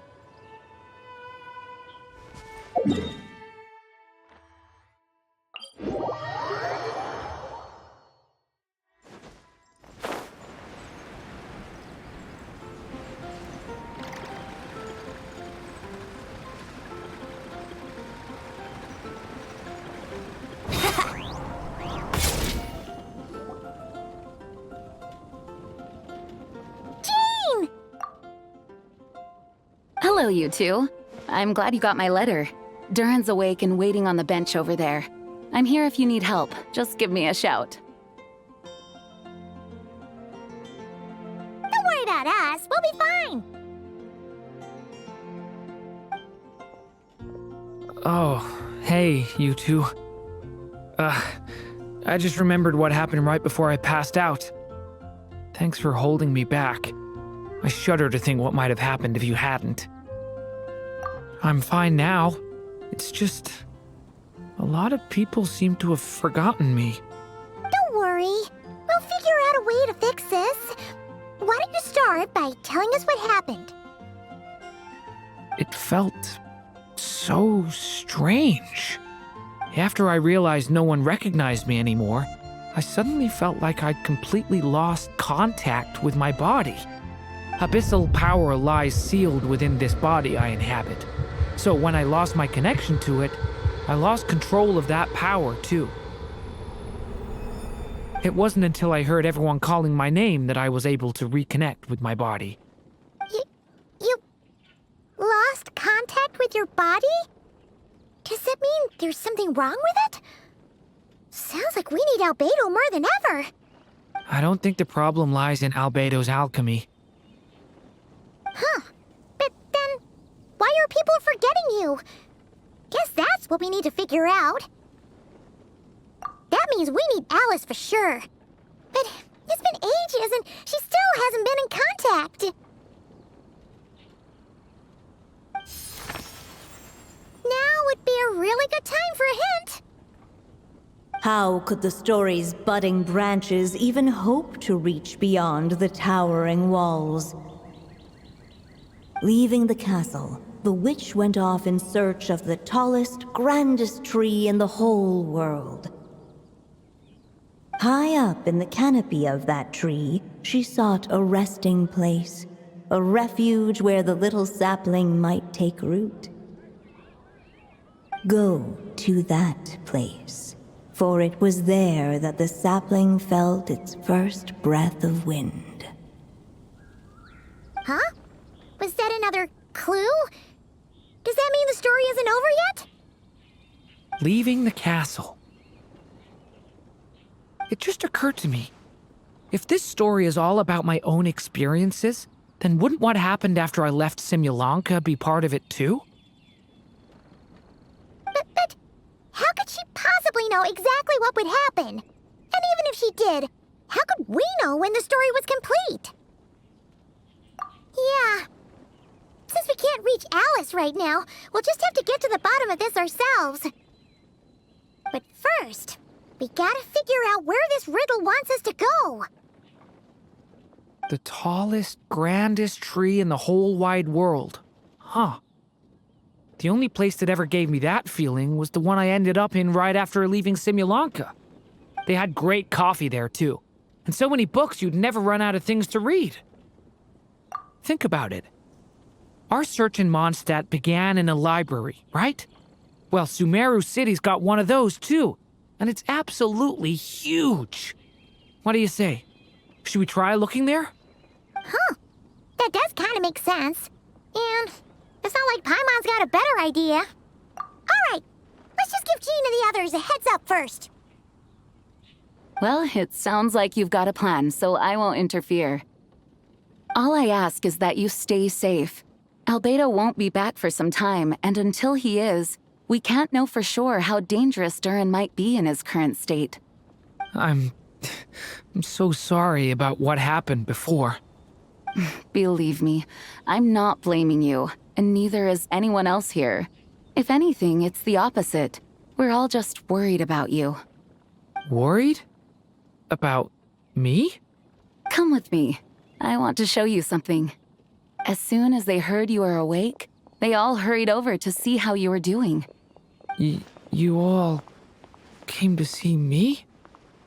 A little birdie told me you're working on finishing a storybook.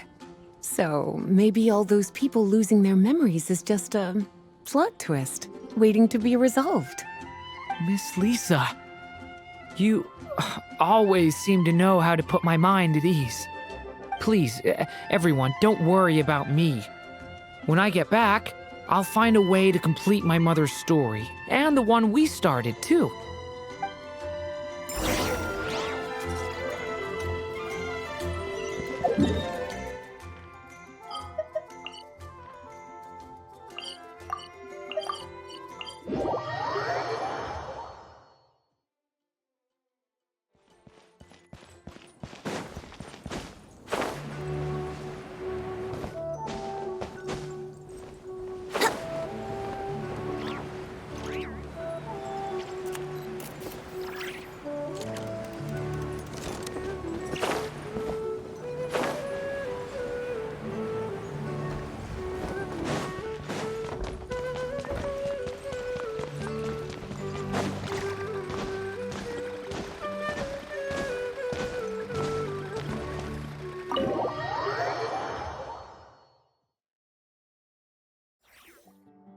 Whew. After the library hunt in Mondstadt, it's not as if Paimon was expecting this to be easy. But this... yeah... this is something else. Where do we even begin? Even the clue this time seemed kind of cryptic. Yeah. Guess the best we can do is stay on the lookout for more weird things going on.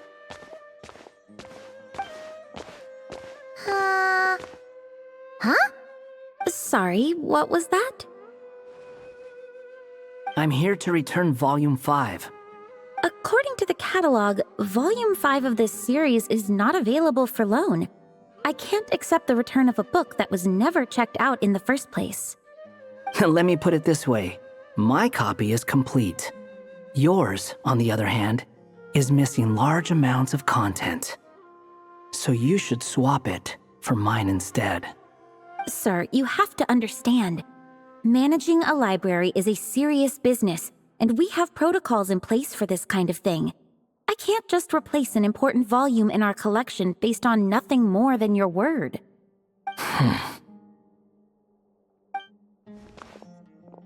look what the Wandering Tom dragged in.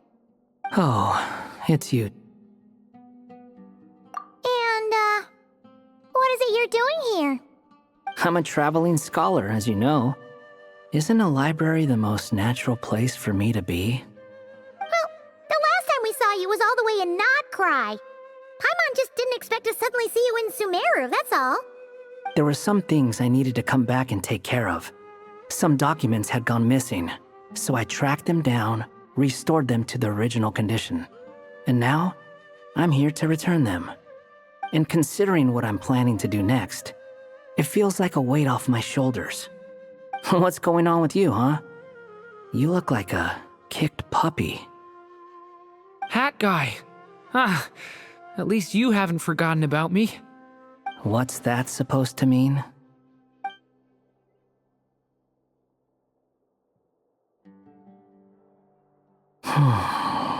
So it's been getting worse. Sounds like you know something we don't. After he left Similanka, he spent some time traveling Sumeru with me.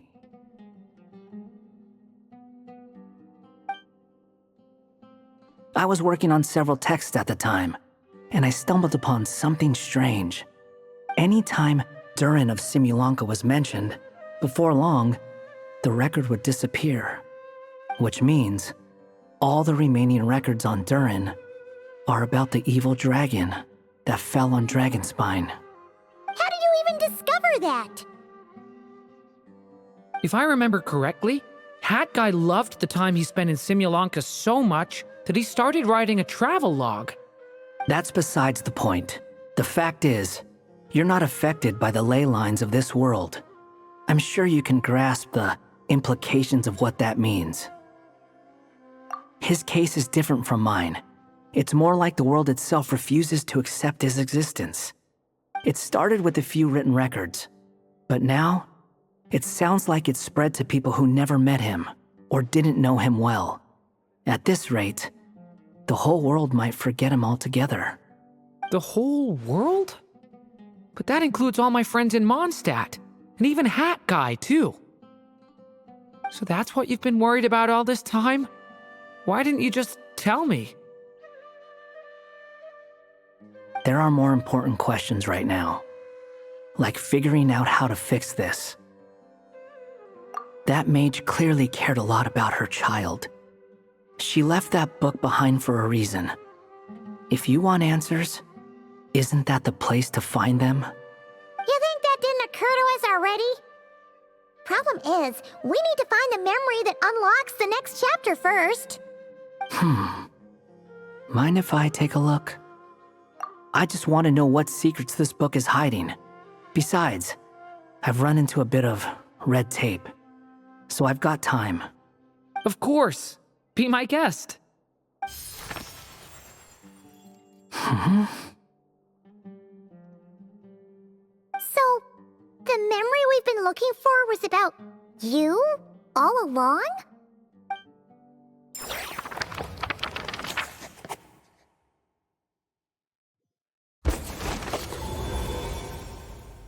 The little dragon became companions with a stray cat with dark blue fur.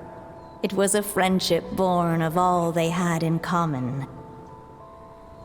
He left his castle at the stray's invitation, setting out to explore the world beyond its walls.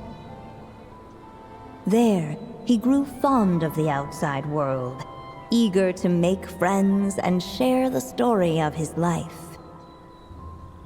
Taken by the dragon's story, the stray tried to write it down.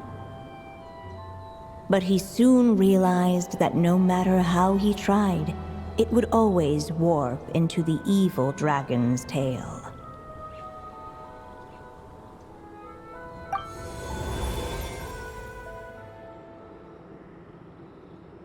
So, this is the world where this chapter takes place? Looks like we're at the top of some kind of gigantic tree. This one must be about what happened to me when I first arrived in Tevat. No wonder the memory that unlocked it was about Hat Guy. Most of my memories from that period were. Hold on. Anyone want to explain how I ended up looking like this? Maybe you've become a character in the story too. You see me as a stray cat? A wandering Tom, to be exact. You should count yourself lucky. Of all Durin's friends, your character is by far the most memorable. Maybe it's because I've known Hat Guy for longer, so my impression of him is more vivid than the others. Vivid? Then how come you haven't changed one bit? Guess that means the impression the Traveler left was so vivid, it didn't need changing.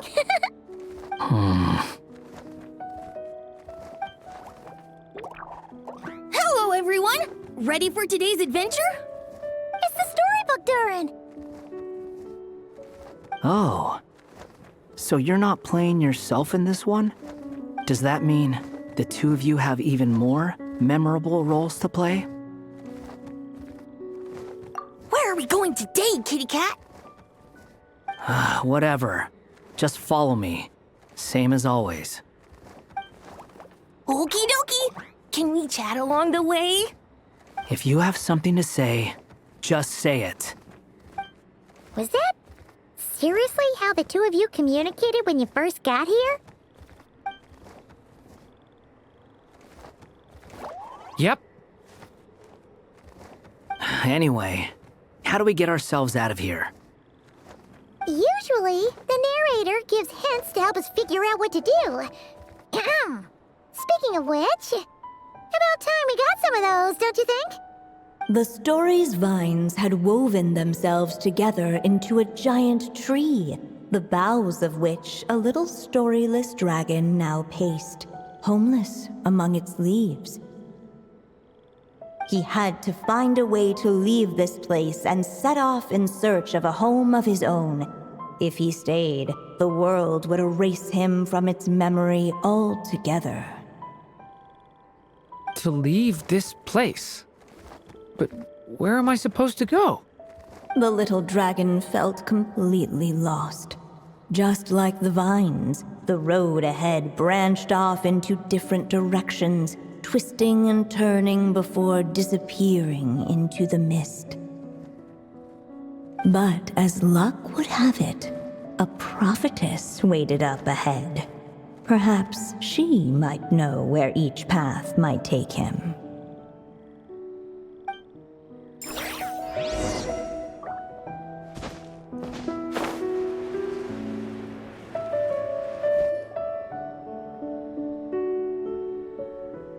Oh, you must be the little lost dragon. It's true. My friends and I are lost. This meeting was no accident. The prophetess was in fact the seer witch, here to present her promised gift. The seer witch? Oh yeah! That's Mona's teacher, right? The old hag?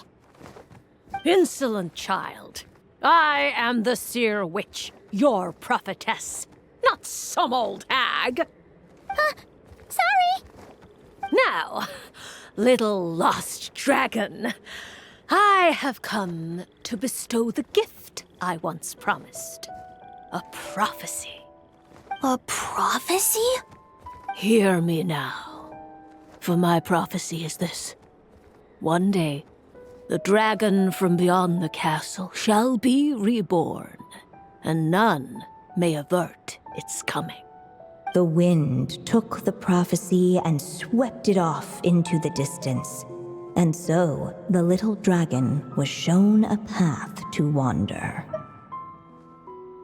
As far as I remember, once that alchemist from Mondstadt learned about the prophecy, he chose to stand with you against the evil dragon. So, what does any of this have to do with you being forgotten? Oh, wise witch of prophecy. Could we trouble you with another question? As enigmatic as she was elegant, the seer witch spoke no more, for her thoughts had long since returned to the starry firmament above. Chisami actually needed her. The seer witch was my mother's friend, so the prophecy she just gave should turn out to be helpful. Well, it's not like we've got better options. But if all we need to do is leave this place, which path should we take? Why don't we take a look around?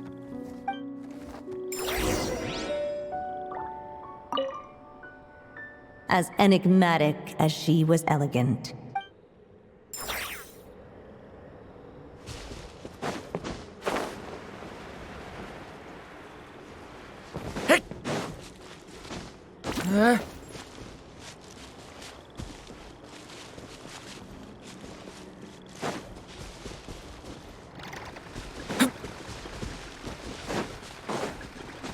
The wind kept blowing, but the little dragon had not yet resolved to follow it.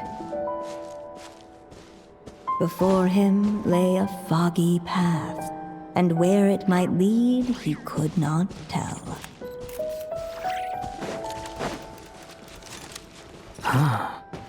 Looks like there's another path over here. The secrets he sought led the stray to discover another path forward, though it was overgrown with bristling thorns.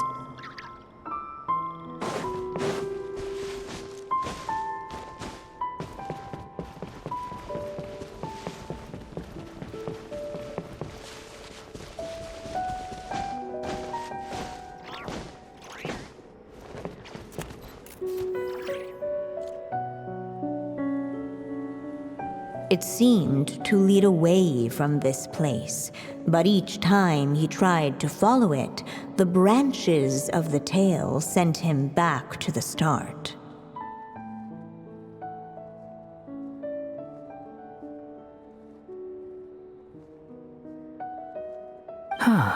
So the author managed to work this book into the story too. I'll hand it to her.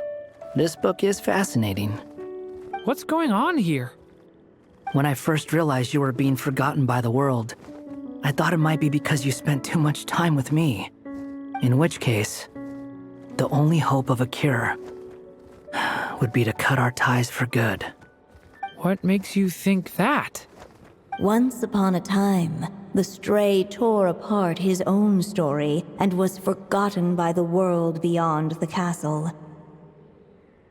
He believed the story had cursed him, and that his misfortune had rubbed off upon the little dragon.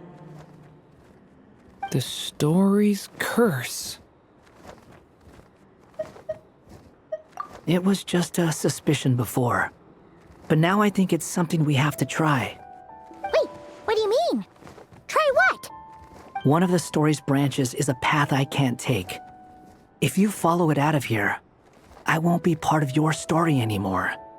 Considering what the strange magic in this book is capable of, making that choice could cut our connection once and for all. As long as there's a chance it might work, it's worth a try. He's not like me. He deserves for the world to remember him. Well, maybe Hat Guy has his reasons for thinking that way, but that's not the kind of decision I can make so easily.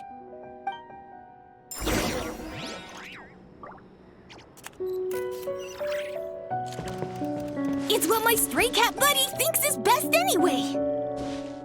Hat Guy. It's worth a shot. Just don't let this world forget who you are.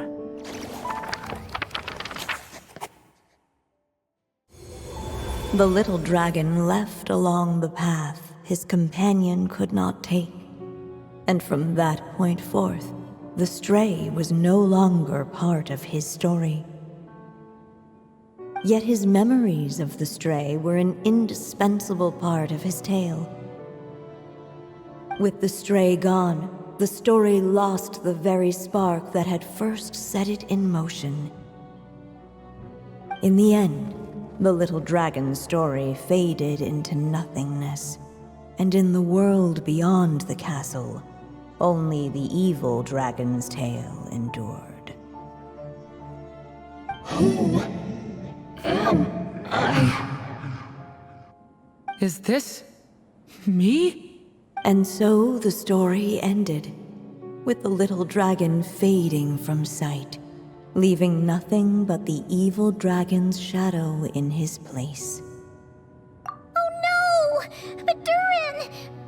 Ugh! Way to go, hat guy!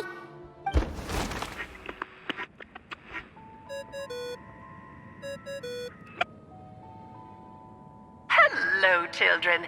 If you're hearing this recording, it's because you've reached a certain ending. You may have noticed that little Durin's experiences have been written into the pages of this book. Well, you should know that in the same way, its ending will also be written onto him. So be careful, because triggering a bad ending could be somewhat problematic. Let me guess, you're upset that I didn't warn you earlier? Don't worry, though. I've thought it all through. I built a very special feature into this book, just for you, the witnesses of this tale. So, go ahead. See if you can turn back the pages. If you're not happy with the ending you've reached, just flip back a few pages and let the tale unfold once more. Pretty incredible, huh? That's the power of magic.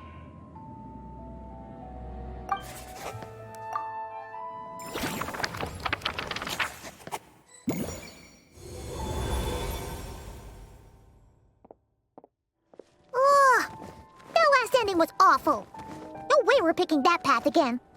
What are you even talking about? Hurry up and pick a path so we can get out of here. Let's pick one together. Sounds like the others aren't aware of what just happened. But Paimon's not sure how we'd even explain it. Guess all we can do is warn them if they're about to choose wrong again.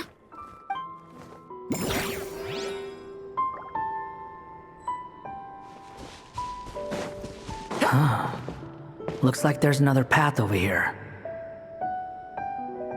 The secrets he sought led the stray to discover another path forward, though it was overgrown with bristling. It seemed to lead away from this place, but each time he tried to follow it, the branches of the tail sent him back to the start. So the author managed to work this book into the story too. If we go this way, Durin will forget about you. What? You'd be choosing a branch of the story that I can't take. Paimon might be right about that. But, at the same time, it could be the answer to your problem. It's worth a shot. Yeah, you're one of Durin's best friends. His memories of you are extremely important to him. And what Paimon's trying to say is, if Durin forgets you, he'll never be able to complete his story. Fair enough. I guess we'll just have to keep searching.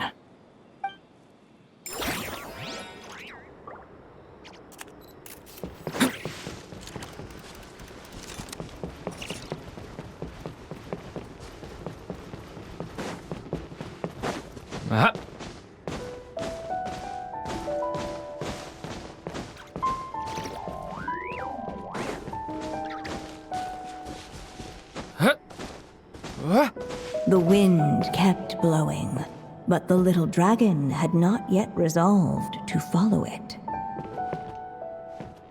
Before him lay a foggy path, and where it might lead he could not tell.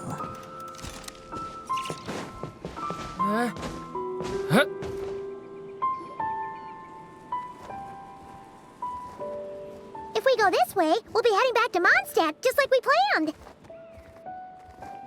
Out of all the options so far, this seems like the safest, right? At least we know what happens next. He helps stop the evil dragon from returning, gets a new body, makes a whole bunch of friends. who all just forget about him. But you didn't forget, Hat Guy. I'm just saying, choosing this path wouldn't solve the main problem. You'd still end up being forgotten. Huh. I'm not against choosing this path. I just wonder what secrets it might be hiding. Let me think about it.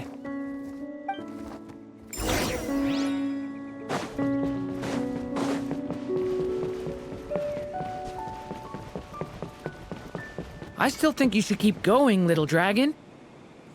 If you leave the castle, you can accomplish something amazing and make a bunch of friends along the way. Really? Then let's go! Unable to preserve his story, the little dragon wandered astray. Fortunately for him, a certain prophetess had left behind a prophecy to guide him. The wind took the prophecy and swept it off into the distance, and so the little dragon was shown a path to wander. Following the wind's guidance, the little dragon made his escape.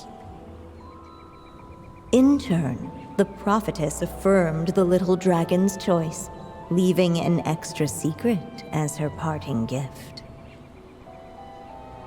Now that you've made up your mind, I shall keep my promise by explaining Fate's little trick. Long, long ago, the gods of the high heavens gave the world outside the castle a magic of its own. They called it storytelling. It was a magic of almost unshakable power that governed how people met, grew close, and understood one another. Each person had a story meant for them and them alone, one whose ending was written in the heavens long ago. In truth, your story and the evil dragons are simply two versions of the same tale, and that is something the magic of storytelling cannot abide. Beyond the castle's walls, your story cannot take root, for the evil dragon's tale has done so already.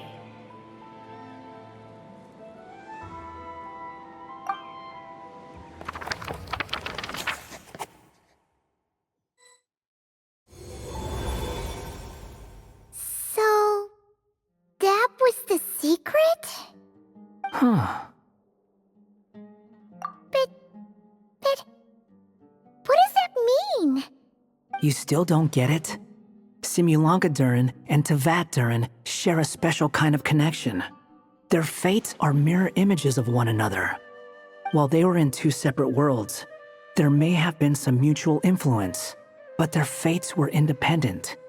But when Simulanka Durin came to Tevat, a version of his fate already existed there.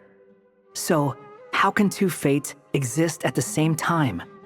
The answer is, they can't. The rules of this world don't allow it.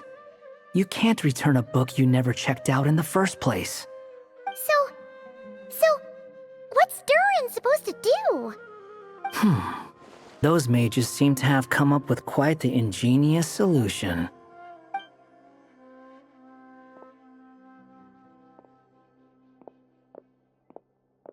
I'm here to make a return. As I said, there's no record of Volume 5 of this series ever being checked out.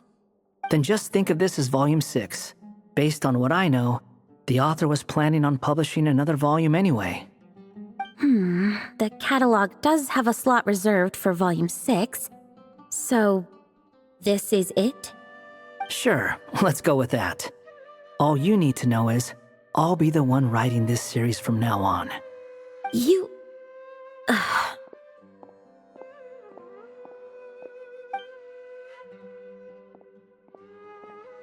What are you up to this time? Remember the red tape I mentioned before? Well, I just took care of it. Now, I guess you'll be off to see your alchemist friend? It should be pretty obvious by now. He has the answers you're looking for. Well, we do have a whole bunch of things to confirm with Albedo, that's for sure. But didn't Jean say he'd be gone for quite a while? I'll join you. Just let me know when it's time to go. Hat guy? Don't sound so surprised. I'm part of this story too, aren't I? I'm just playing my role. Well, yeah. But it's not that. I just feel like you want to help, but something's holding you back. When I first realized you were being forgotten by the world, I thought it might be because you spent too much time with me. I even thought cutting our ties might be the only way to fix it. Why would you think that?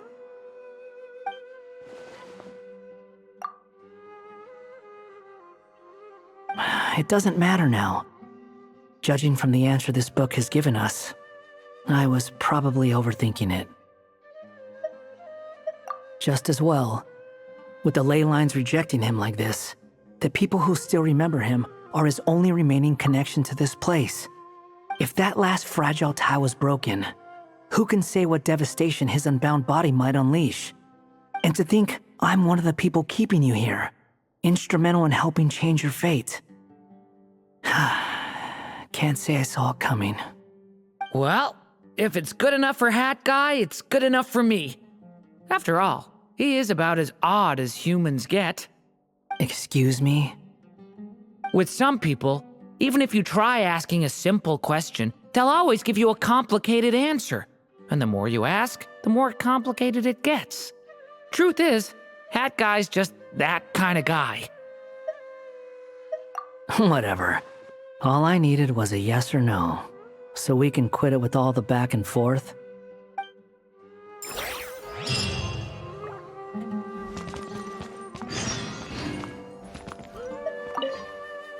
I'm sticking around for the next few days.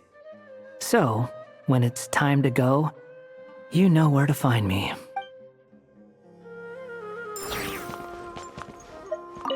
If you feel like stepping back into the story, just come find me.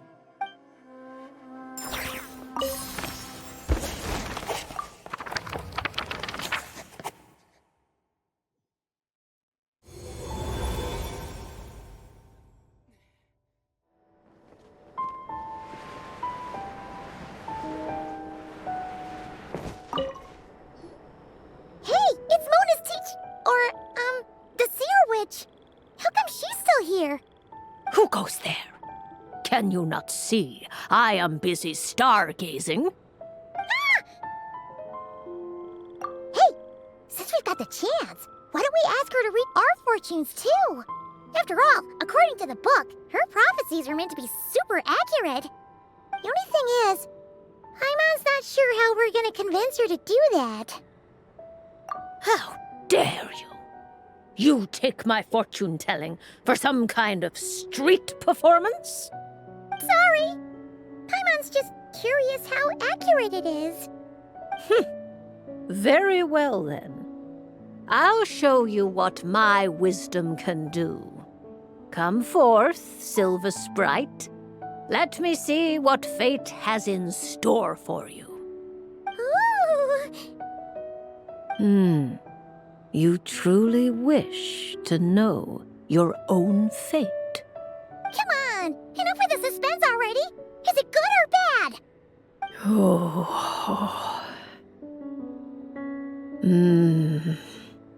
Aw!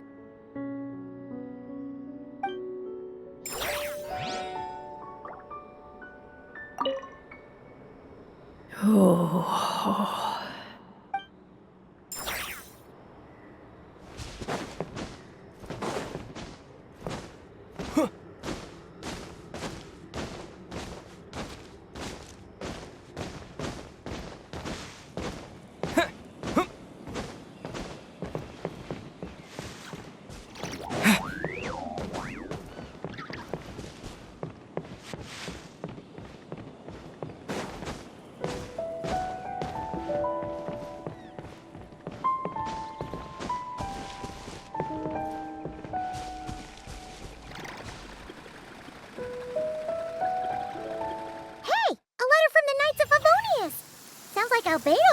Durin! He's waiting for us on Dragonspine! No time to waste! Let's get going!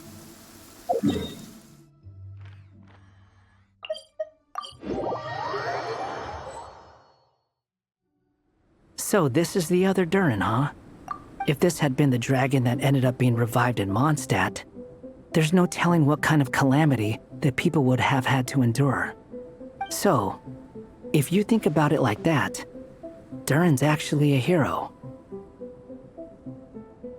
No, I'm just a little envious, that's all. Not everyone gets a chance to be a hero. Actually, most of the credit belongs to Albedo. Then again, barely anyone even remembers you at this point. So I guess there's not much left to envy. Oh, so you three still remember Durin? Looks like the memory loss hasn't spread to close friends. Yet. I guess that means my memory of you must still be complete as well. Albedo. You're finally here! Oh, boy, do we have a whole pile of questions for you! Oh, you're here too? I think I've pieced together some of what happened to him. But what's your take on things?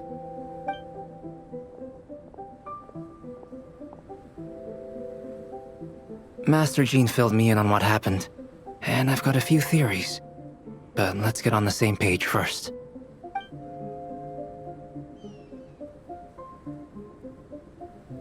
Well, physically, he's doing fine. His body is holding the abyssal power at bay. And there's nothing whatsoever to indicate any risk of collapse. So, from an alchemy point of view, there's nothing wrong with him? The issue isn't so much that the abyssal power within him has gotten out of control. It's that the connection between his will and body is fading. If he ends up losing his conscious will, his body will fall back on its biological instincts. And that's when the abyssal power within it will take over. This book mentioned a witches' gathering. It seems like quite a few of these witches got themselves involved in Durin's case. Which brings me to my theory. Bringing Fairy Tale Durin into this world to replace the Durin on Dragonspine means using one Durin's fate to overwrite the others. But the power of alchemy alone would not be enough to pull off such a feat. It would have required the combined use of Miss Barbeloff's astrology, my teacher's alchemy, and Aunt Alice's magic. After learning of Miss Barbeloff's prophecy, Durin and I finally came up with a way to settle the Dragonspine Durin problem for good. And I took care of the alchemy side of things, which, looking back on it, seems to have been a part of their plan all along.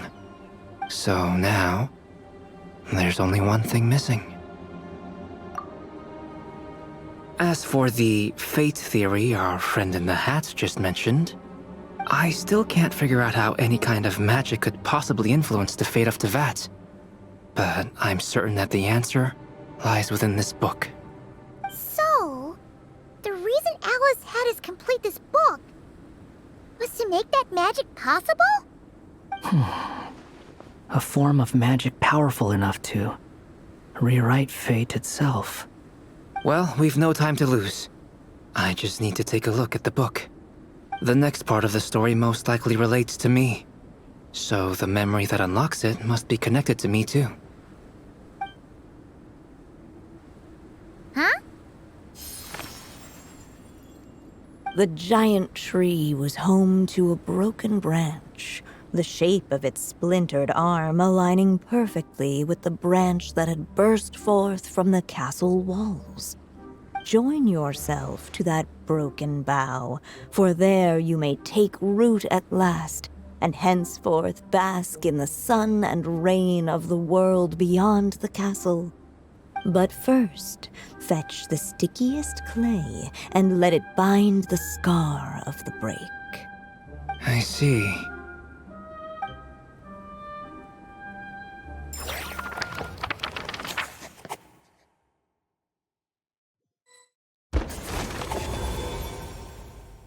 Guided by the breeze, the little dragon arrived at an alchemist's workshop.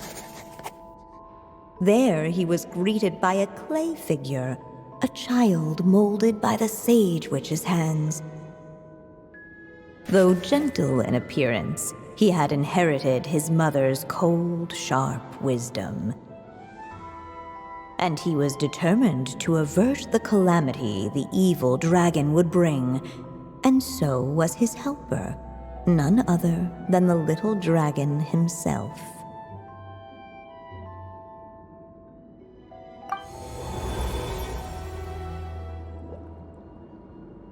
What is this place?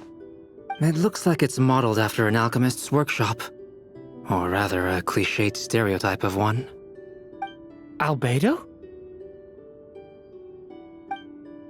Hold on. Why do I look like this? Oh, yeah! We forgot to tell you. Basically, the characters in the story are reflections of how Durin sees them. At least you're still human-shaped?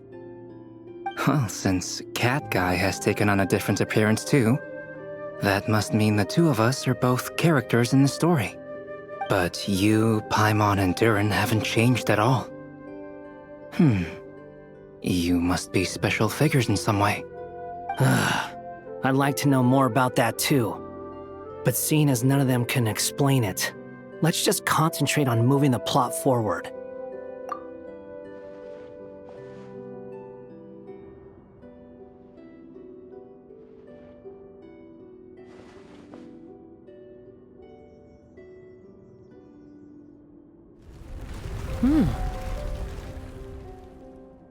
And just like that, the group stumbled upon a hidden passageway.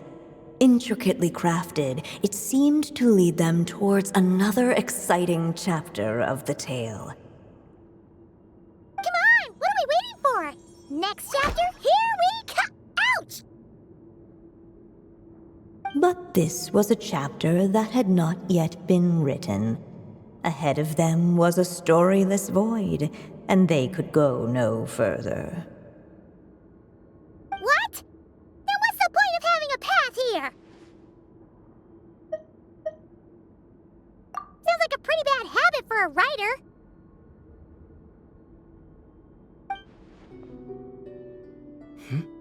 Over here. I found something. What the clay figure found was none other than the evil dragon's heart itself. Though the creature had perished long ago, its heart was still there, pulsing away and growing warmer with every beat. And the clay alchemist knew what it meant. That the evil dragon would return one day, just as the prophecy had foretold. Yet, guided by his mother's wisdom, he foresaw another fate. If only the alchemist could bestow this heart upon the little dragon, he might be reborn in the evil dragon's stead. Only then would the evil dragon's heart grow still, and the little one inherit its tale. Sounds like this chapter's about Albedo bringing me to life?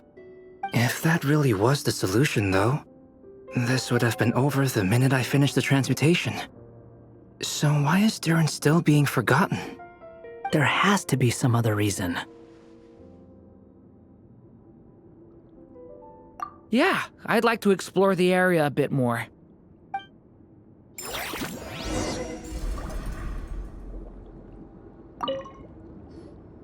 Do you think we could just destroy it?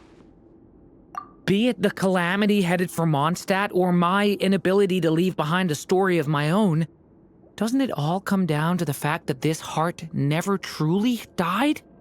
What if, here in this story, we could finally destroy it? Could Aunt Alice's magic really allow us to do what's theoretically meant to be impossible? Either way, it's an intriguing idea. I'm not opposed to giving it a shot. Durin! It's just... I'm still afraid someday, even you guys will end up forgetting me. If there's even the slightest chance it'll prevent that, I'm willing to try anything. But I'm not sure if I can destroy it on my own. Chances are, I'm gonna need your help again. So please, everyone, help me destroy this heart, once and for all.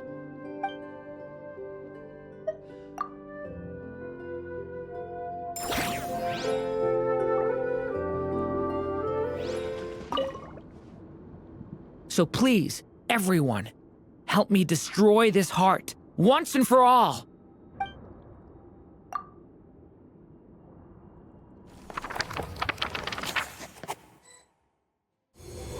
With the help of his friends, the little dragon destroyed the evil dragon's heart, using up every last ounce of his strength. In his eyes, this would ensure that his story and his alone remained in the world beyond the castle's walls. But the evil dragon's heart was like a great tree with roots digging deep beneath the surface. Cutting off the branches did not kill it. No, it just made it impossible for a new branch to take their place.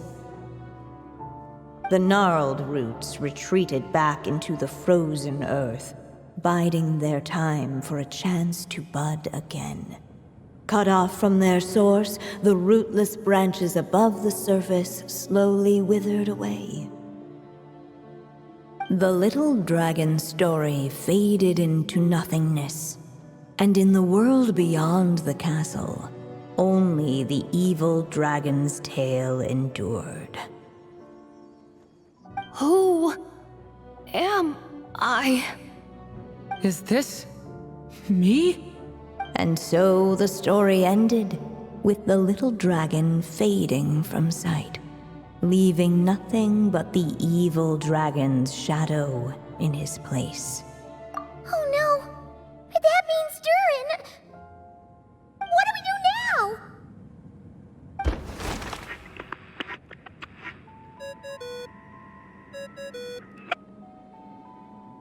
Hello, children. If you're hearing this recording, it's because you've reached a certain ending.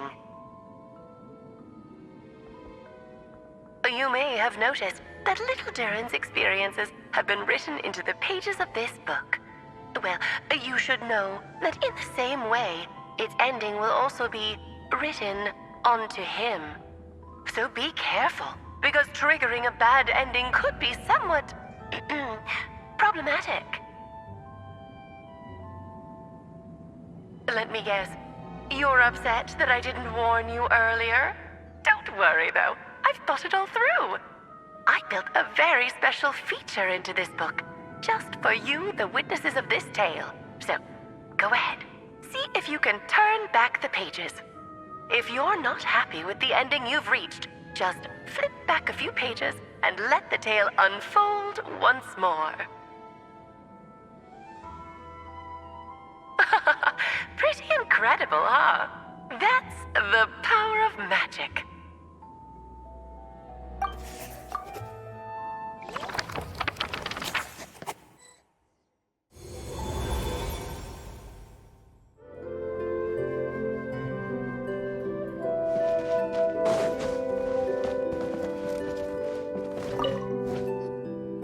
There you are. Oh, hello there. Hey, it's Mini Durin again! What are you doing holed up in here? I was worried I'd scare everyone off, so I've been hiding out here all this time. You must be really nervous, huh?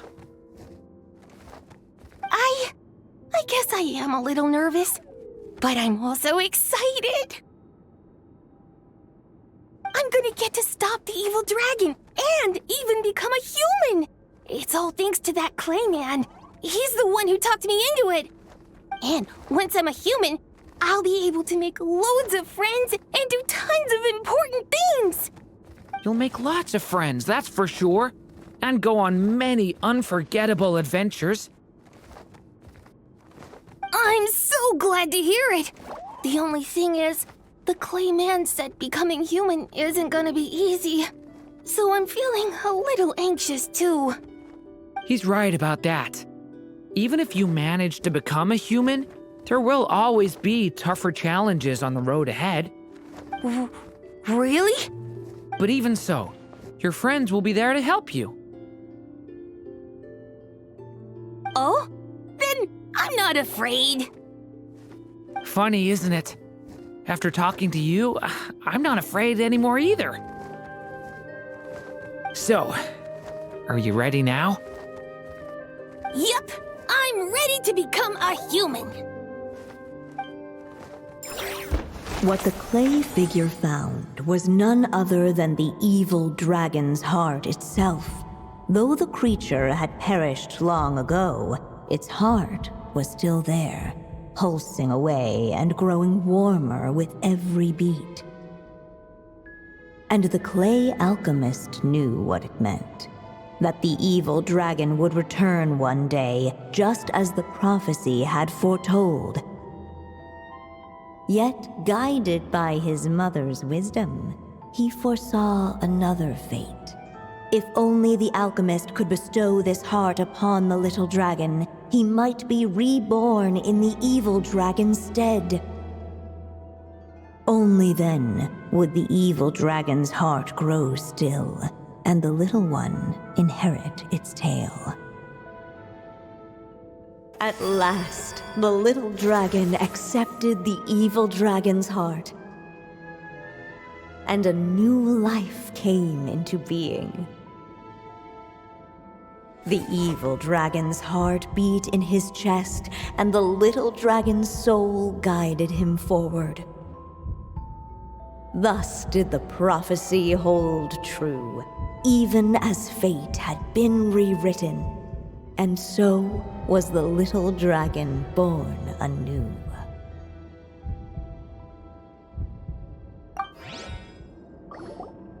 Finally! A happy ending!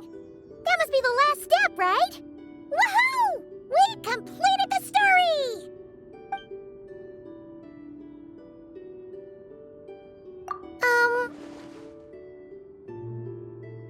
Born anew, the little dragon set off once more, his story far from over. Huh? So, that wasn't the end? What comes next might be the most crucial part of all.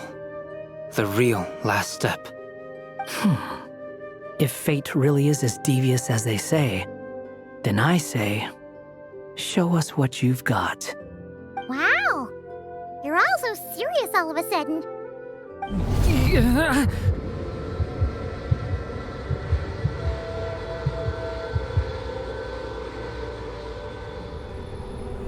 Durin, are you alright?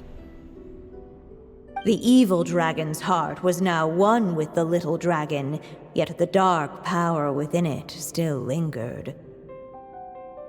Would the little dragon dare to hold this power back, or would he simply give in? Hey! What kind of question is that? Of course he's gonna control it! What choice does he have?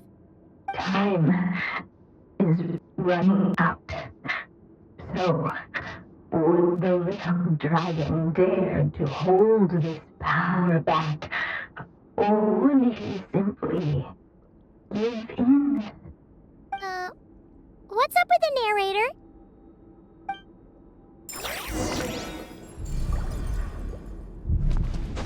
Would he dare to hold this power back? Or would he simply give in?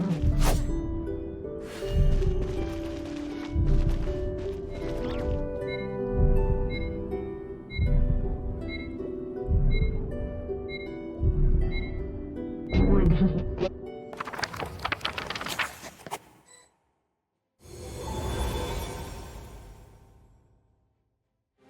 The little dragon was at an impasse, and the dark power within him surged like a tide. Unchecked, the darkness engulfed everything around it, including the little dragon's soul. The little dragon's story faded into nothingness, and in the world beyond the castle, only the evil dragon's tale endured.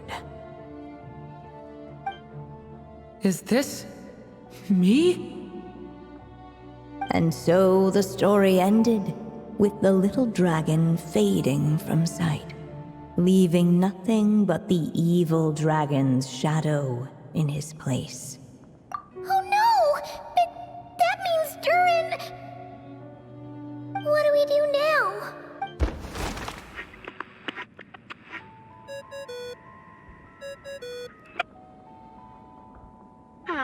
Looks like you've discovered another possible ending. Do not lose hope. You just need to keep searching, for there are possibilities that only you can bring to life.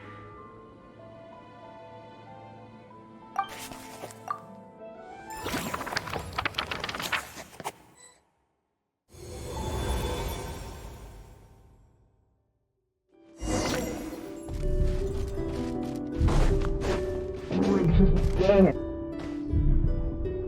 Returning to the castle. I just never thought crossing over into a new world would create so much trouble. All I wanted was to make some friends. I'm starting to think I kind of miss being in Simulanka. You might look back on it with fondness, but if I were you, I wouldn't miss it. Why? Sometimes, moving on with your life comes at a cost. But that's better than going nowhere at all. You don't have to worry, Durin. No matter what problem you face, there will always be a solution. Okay. Sometimes I wish I could just go back and see it again.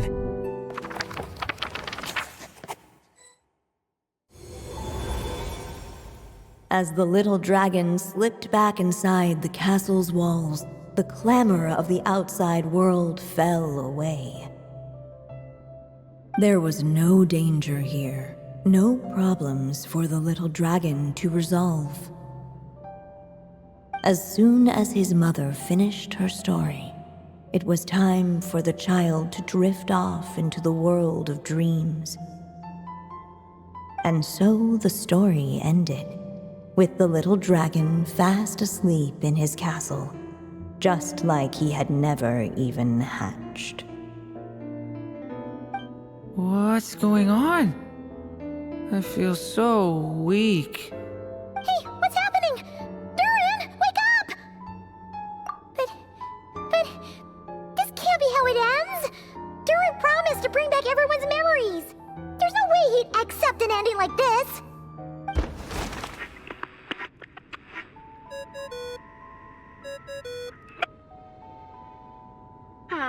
Looks like you've discovered another possible ending. Do not lose hope. You just need to keep searching, for there are possibilities that only you can bring to life.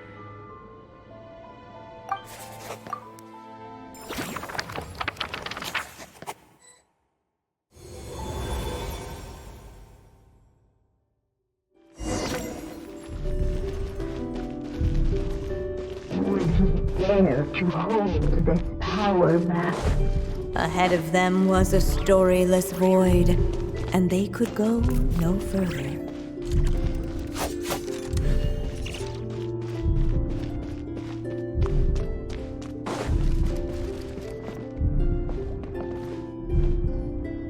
The little dragon and his companions blank again.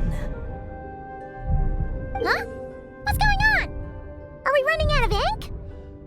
Once the ink runs out, is that the end of the story? I had a feeling this would happen.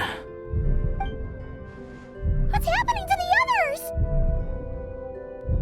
Now that the story's ink was spent, all that lay ahead were blank pages.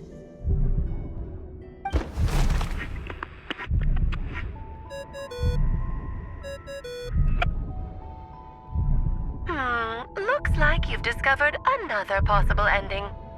Do not lose hope.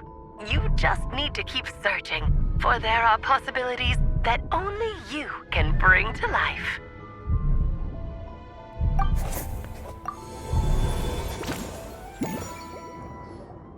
What's going on here? Why isn't the story letting Durin just suppress the abyssal power? It keeps getting stuck.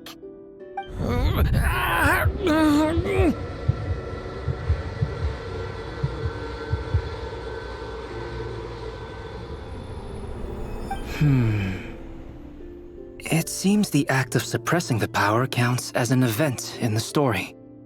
In other words, we would need ink to write it in. So, what now? Did we use too much earlier? How are we supposed to write a happy ending with only this much left? But... Well, this is Durin's story. As long as he's alive and well, why should it end? If there really is such a direct correlation between the story and his fate, I may have a potential hypothesis. Durin was, and still is in essence, a storybook character, written into being by M. From the moment he was born, he has always dwelt within her story. And I suspect that has remained the case, even after his arrival in Tevat. Reviving Durin in the evil dragon's place was an act of grafting this Durin story onto the latter's fate. In essence, that is how his fate was rewritten. But there is a fundamental difference between a being's story and its fate. As Miss Barbeloth reminded us, the fate of every living being in Tevat has been woven into the fabric of time. Its most natural path, therefore, is to proceed along its given track. But Durin's story, on the other hand... As Durin's connection to this world wore thin, not only have people started to forget him, he started to lose control of the abyssal power within. In other words, his story can't continue, because the author's ink is drying up. That's what it seems like to me. It would seem the little dragon had made a group of fine friends indeed. Save it. The question is, are you here to help him, or stand in his way? This is as far as the story can go. What path will you choose? I suppose the final decision is up to me. It's hard to believe I never actually left my mother's story. If that's true, I'd like to go there and see for myself. By there, I take it you mean the blank pages of the unwritten chapter ahead? But we still don't even know how Alice's magic works. If Durin belongs inside the story, then going outside of it to some unwritten part, isn't that too risky? I'm not afraid. I second that. It would seem this is one answer you need to go seize for yourself. So be it. Whatever obstacles stand in your way, we'll tear them down together.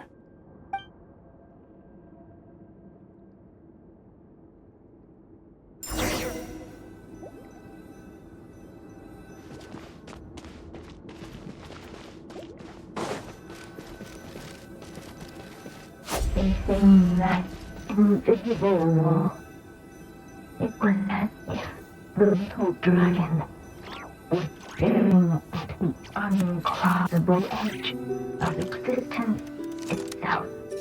And all of a sudden, it began to fracture, as if struck by some transcendent will. Claw! Gotta keep going.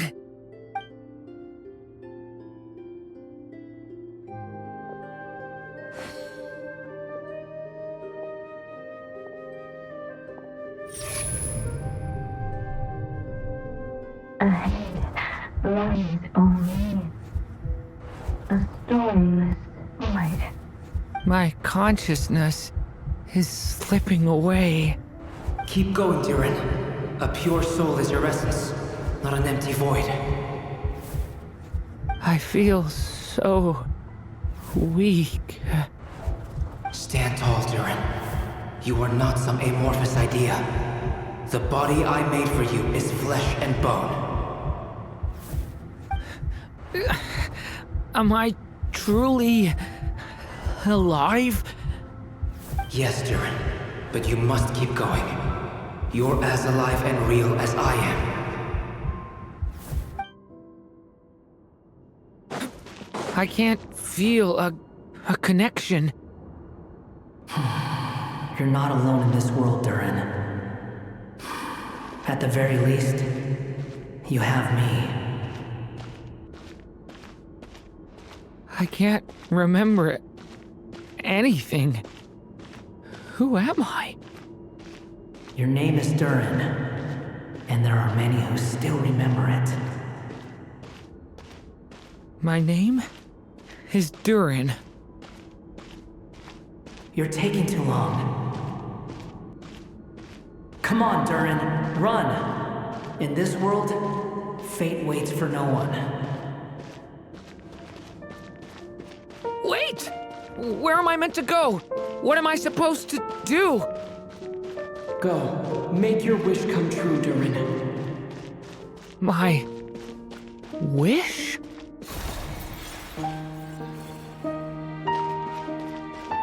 Your story's not over yet!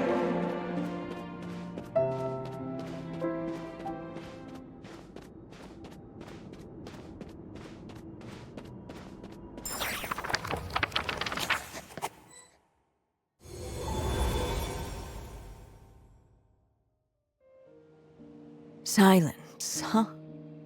Have you nothing to say about my proposal? Let me get this straight. You want to graft your story onto this unfinished thread of fate, and in doing so, not only rewrite that fate, but allow the story to live on. Quite the brilliant idea. Still, the story's survival depends entirely on whether the author keeps writing. Exactly. And the moment foretold by the prophecy is still centuries away. I see. I thought my own ignorance might be the problem. That I'd asked more of the noble science of alchemy than it could ever deliver. Or that I had failed to discern the heavenly signs and grasp the secret truth underlying the prophecy. Little did I imagine that time itself would prove to be the greatest hurdle of all. Well, my friend, this has been a most intriguing experiment. And from an academic perspective, at least, I don't think it was a bad proposal. Someday, the prophecy will come to pass. So remember, my friend, much like the stars themselves, there will always be something that transcends the test of time. Thank you, everyone. You've helped me so much already. But, Alice, I still have one final favor to ask of you. Will you lend me your magic one last time, just enough for me to keep his story alive until the prophecy is fulfilled? You mean you want me to extend your lifespan? No, not in that sense. As Rheindotter once told me, the laws governing life and death are among the most unyielding in this world. I'm well aware of that. Whether it lasts a day or an age, the span of one's life is determined by fate alone.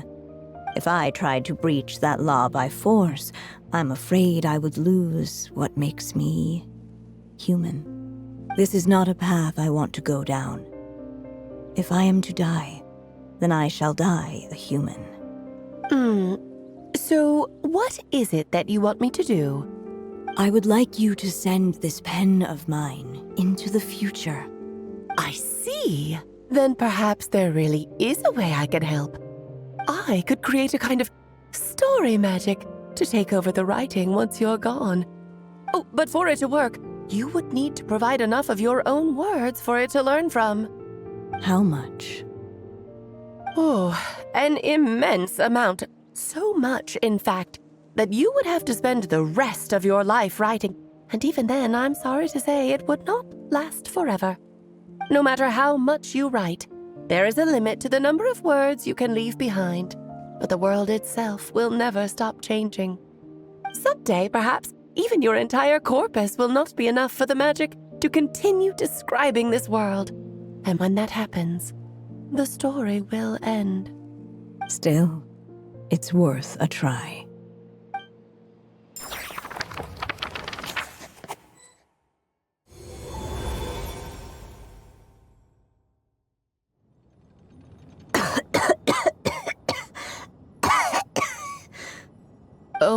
dear Anya. Even after all this time, you're still... Look at you. You should be enjoying your old age in peace and quiet, especially now that things are finally returning to normal after that terrible calamity. Once he leaves Simulanka, things will only get more complicated. If his story is to continue, there needs to be more material for the magic to draw upon. I'll just have to skip over some of the less important details. Anya, why do you insist on sending him out of the storybook world? Why must he face his fate in Teyvat? Why not just let him remain within the story? With my magic, even fate's curse could be undone and he could live happily ever after. I suppose. In fairy tales, all it takes is a heartfelt wish. And even a wooden puppet can turn himself into a real boy and live happily ever after. That's just how fairy tales end, isn't it? But have you ever wondered what happens to the main character after the ever after? Tell me, Alice, in your eyes, what would be a writer's greatest regret? To leave a story without an ending. Not a bad answer. It's true, many writers come to consider that their greatest regret. But I see things differently.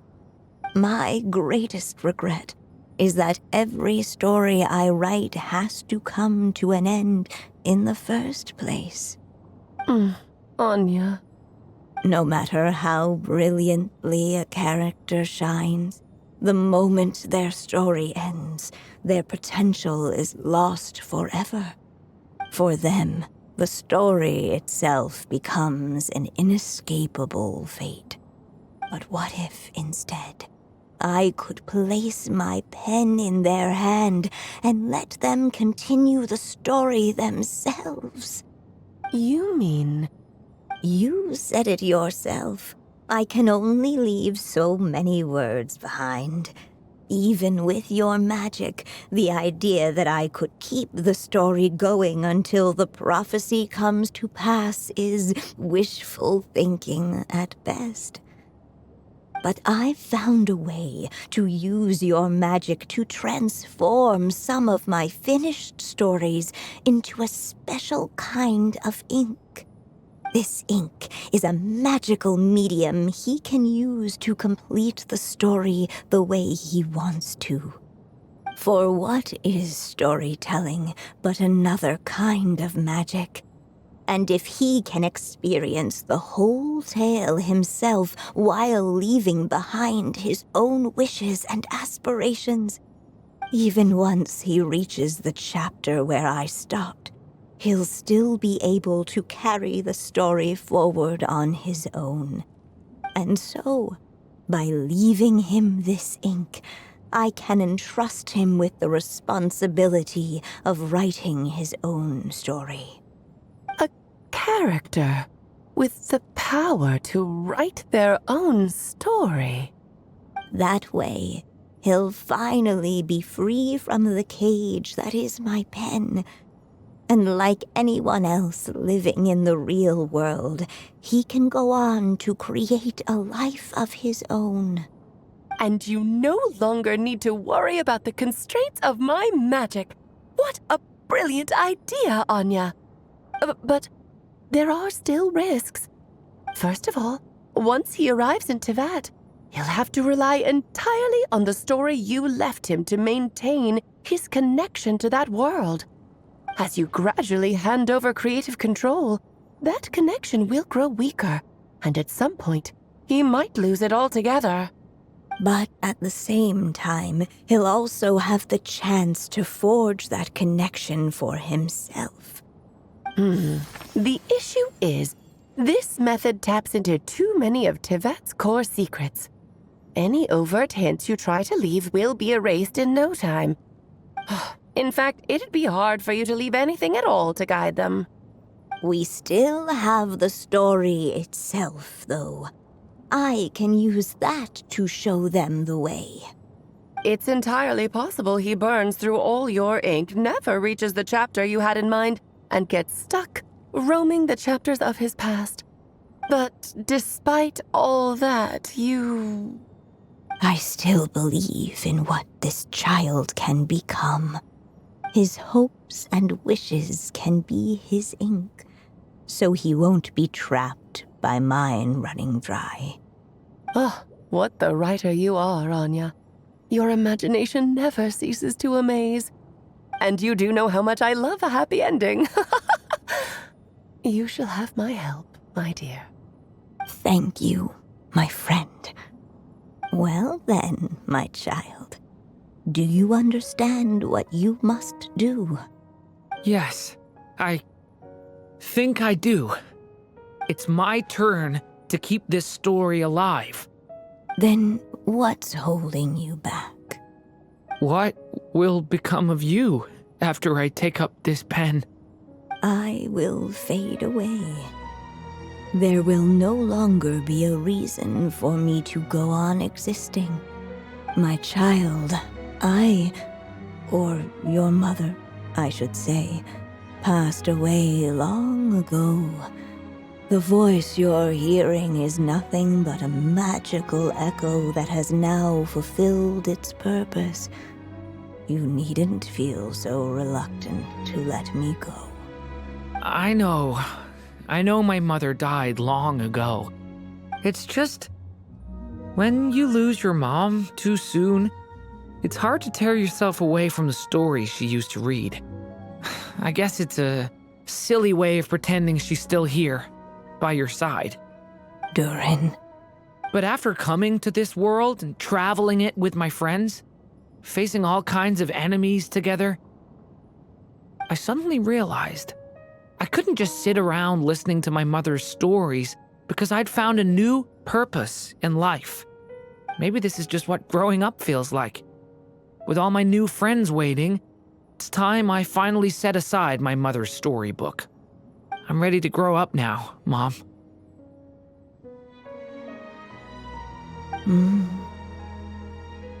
Then take this. A gift I should have given you a long time ago. You've witnessed this story from the very beginning. Made your wishes, offered your blessings, and even wrote your choices into its pages. From here on out, this pen is yours. Now I ask of you, the other pillar of this story, as both its reader and its witness, will you turn the page so the next chapter can begin?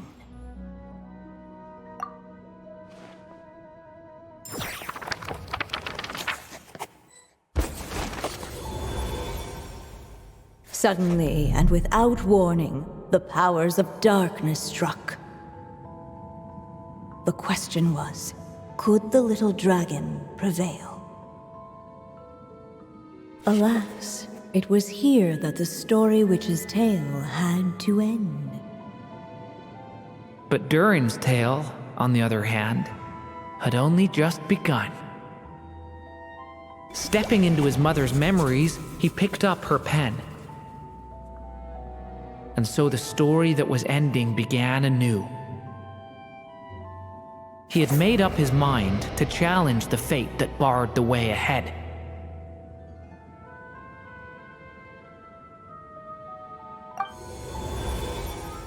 Looks like this is the final step. A chance to strike back at fate? Now that's not something that comes knocking every day.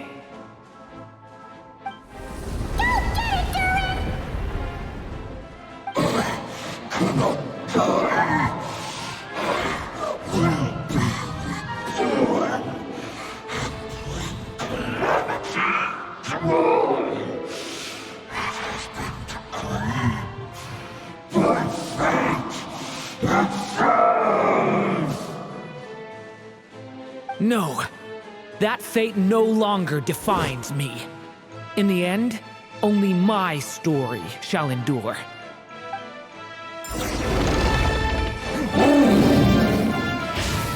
Get back!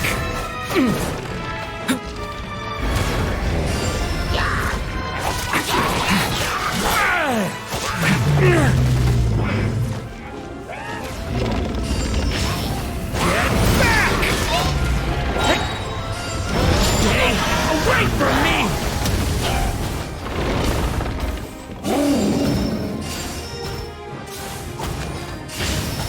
Thunder!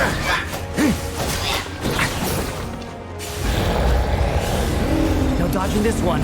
Here, I'll help lift you up.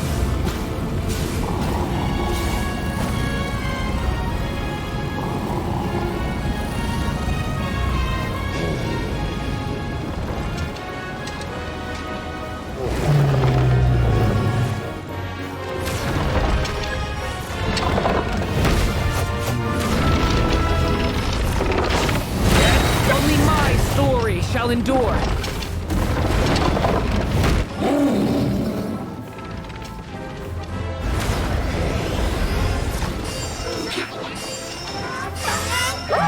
The abyss is burning. Shadow.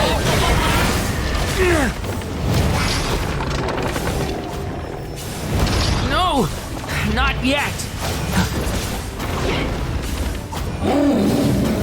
Get back! The abyss is burning! Shadow!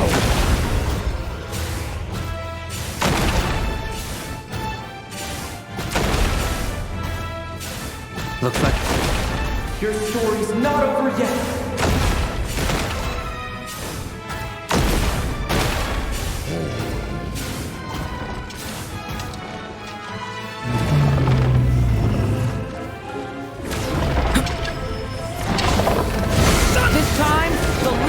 Prevails.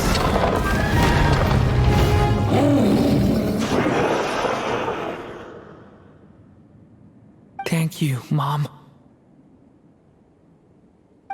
And so it was that Durin defeated the darkness and rewrote his fate. But his story is far from over.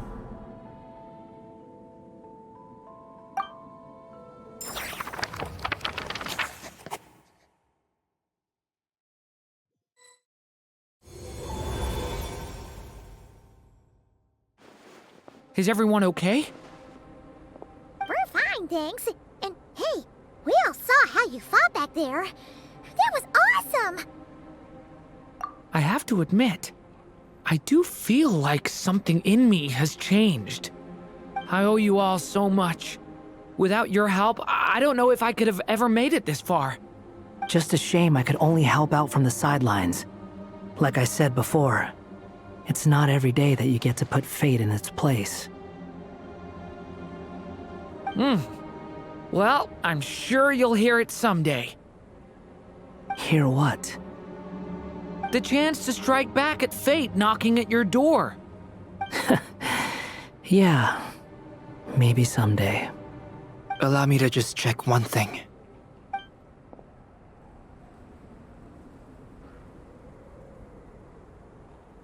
Yes. The abyssal power within you has stabilized again. And those strange symptoms you were experiencing seem to have completely disappeared. Oh, thank goodness! I wonder what it means, though. Aside from the principles of alchemy, what other law of this world governs his being? Look, it all turned out fine, so just leave it at that. Now that this one's out of danger, it's time for me to get out of here. You're leaving so soon? What, don't humans usually throw a party after something like this? A party? Do I look like that kind of guy? Anyway, come find me again next time you're in trouble. That's what friends are for, right? In a way, though, he is right. This is Durin's moment to celebrate, not the time for academic discussions. Hey, I don't blame you for asking. And honestly, I'd be perfectly happy to talk about it. It's just, I wouldn't even know where to start. It's all right. I'm sure we'll get a chance at some point. After all, your story's only just begun. Mm-hmm. All right then. Traveler and Paimon, we'll part ways here. Given the extraordinary nature of the things we witnessed today, I need to make sure it's all recorded properly. Okay, see ya! So, it's party time next! Huh?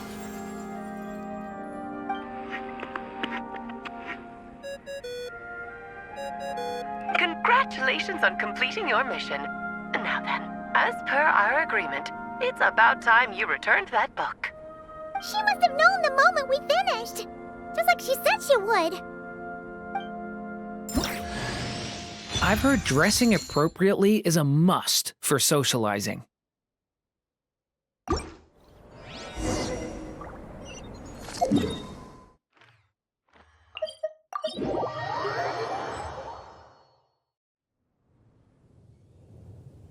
Oh, my writer and witness. It's been quite the journey, hasn't it? You had special plans for the Traveler from the start, didn't you? But of course, that goes without saying. For a story to live on, it needs both a writer and a reader. Only then can my magic take effect. I chose the Traveler as the witness because of the special nature of who he is. It's not easy finding someone with that kind of background, you know. For a moment, I even considered taking the role myself. At least it made for an interesting story, right? Huh? What are you doing here, tone-deaf bard?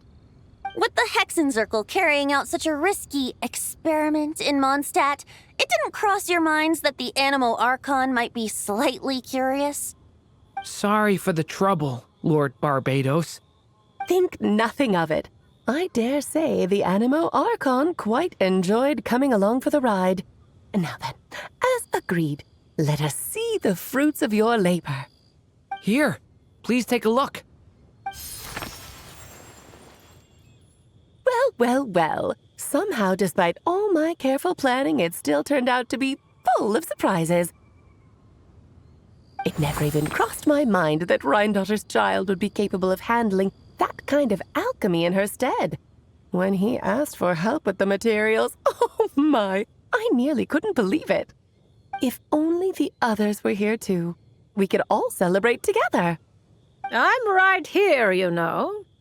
The only one who hasn't responded is the one busy stuffing her face over there.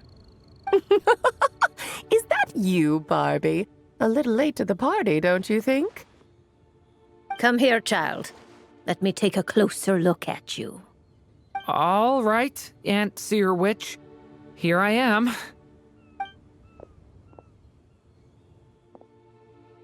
Just as I thought. This child's fate does not appear among the stars. Anya has accomplished what almost no one before her could. What does that mean? Child, all you need to know is that you're very lucky indeed. Oh.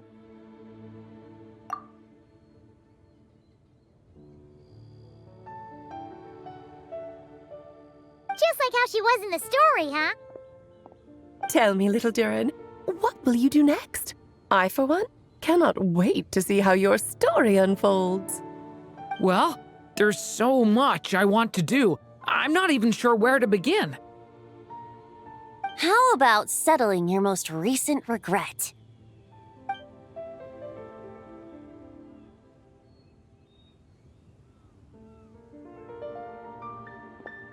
Not so fast, tone-deaf bard! What exactly did you just tell Durin to do? To make the long overdue wish come true. Thank you once again, Alice. How much time do you have left? I believe these should be my final moments. Just enough time to say goodbye to my dearest friend. This feels like having to say our final goodbyes all over again. I don't like it. Not one bit. I don't know how to respond to that. Strange. You were always such a cheerful figure in my stories. I even dubbed you the Merry Witch, you know. Oh, please. You know full well it was your stories that first taught me what true pain and sadness felt like. Aside from saying goodbye to me, shouldn't you also leave a few words for the child? Since the book will be his to continue, why don't you write him a little parting note? There's no need. His mother already did that long, long ago. All that remains is for me to convey it on her behalf.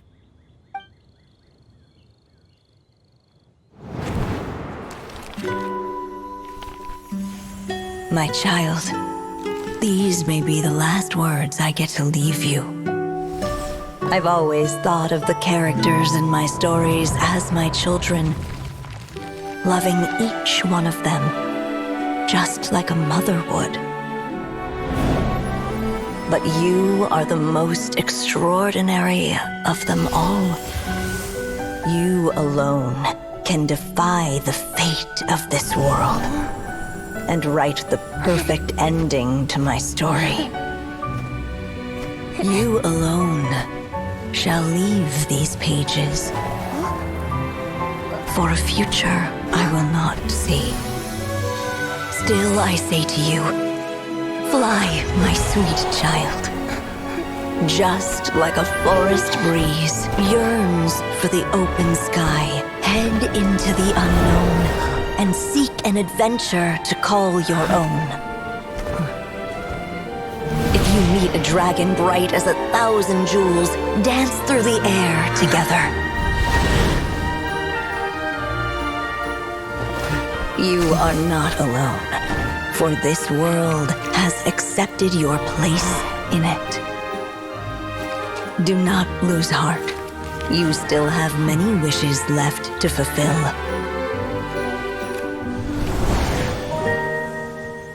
A long tale awaits you, my love.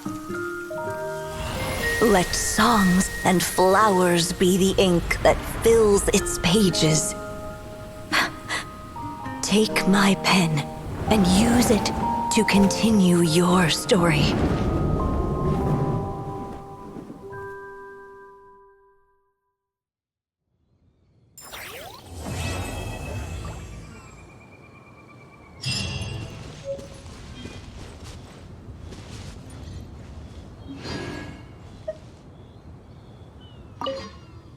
There you go! Your very own copy of the book. We wouldn't want one of the story's key witnesses to leave empty-handed now, would we? Of course, this copy isn't magical in the same way, but rest assured, all the twists and turns are still there.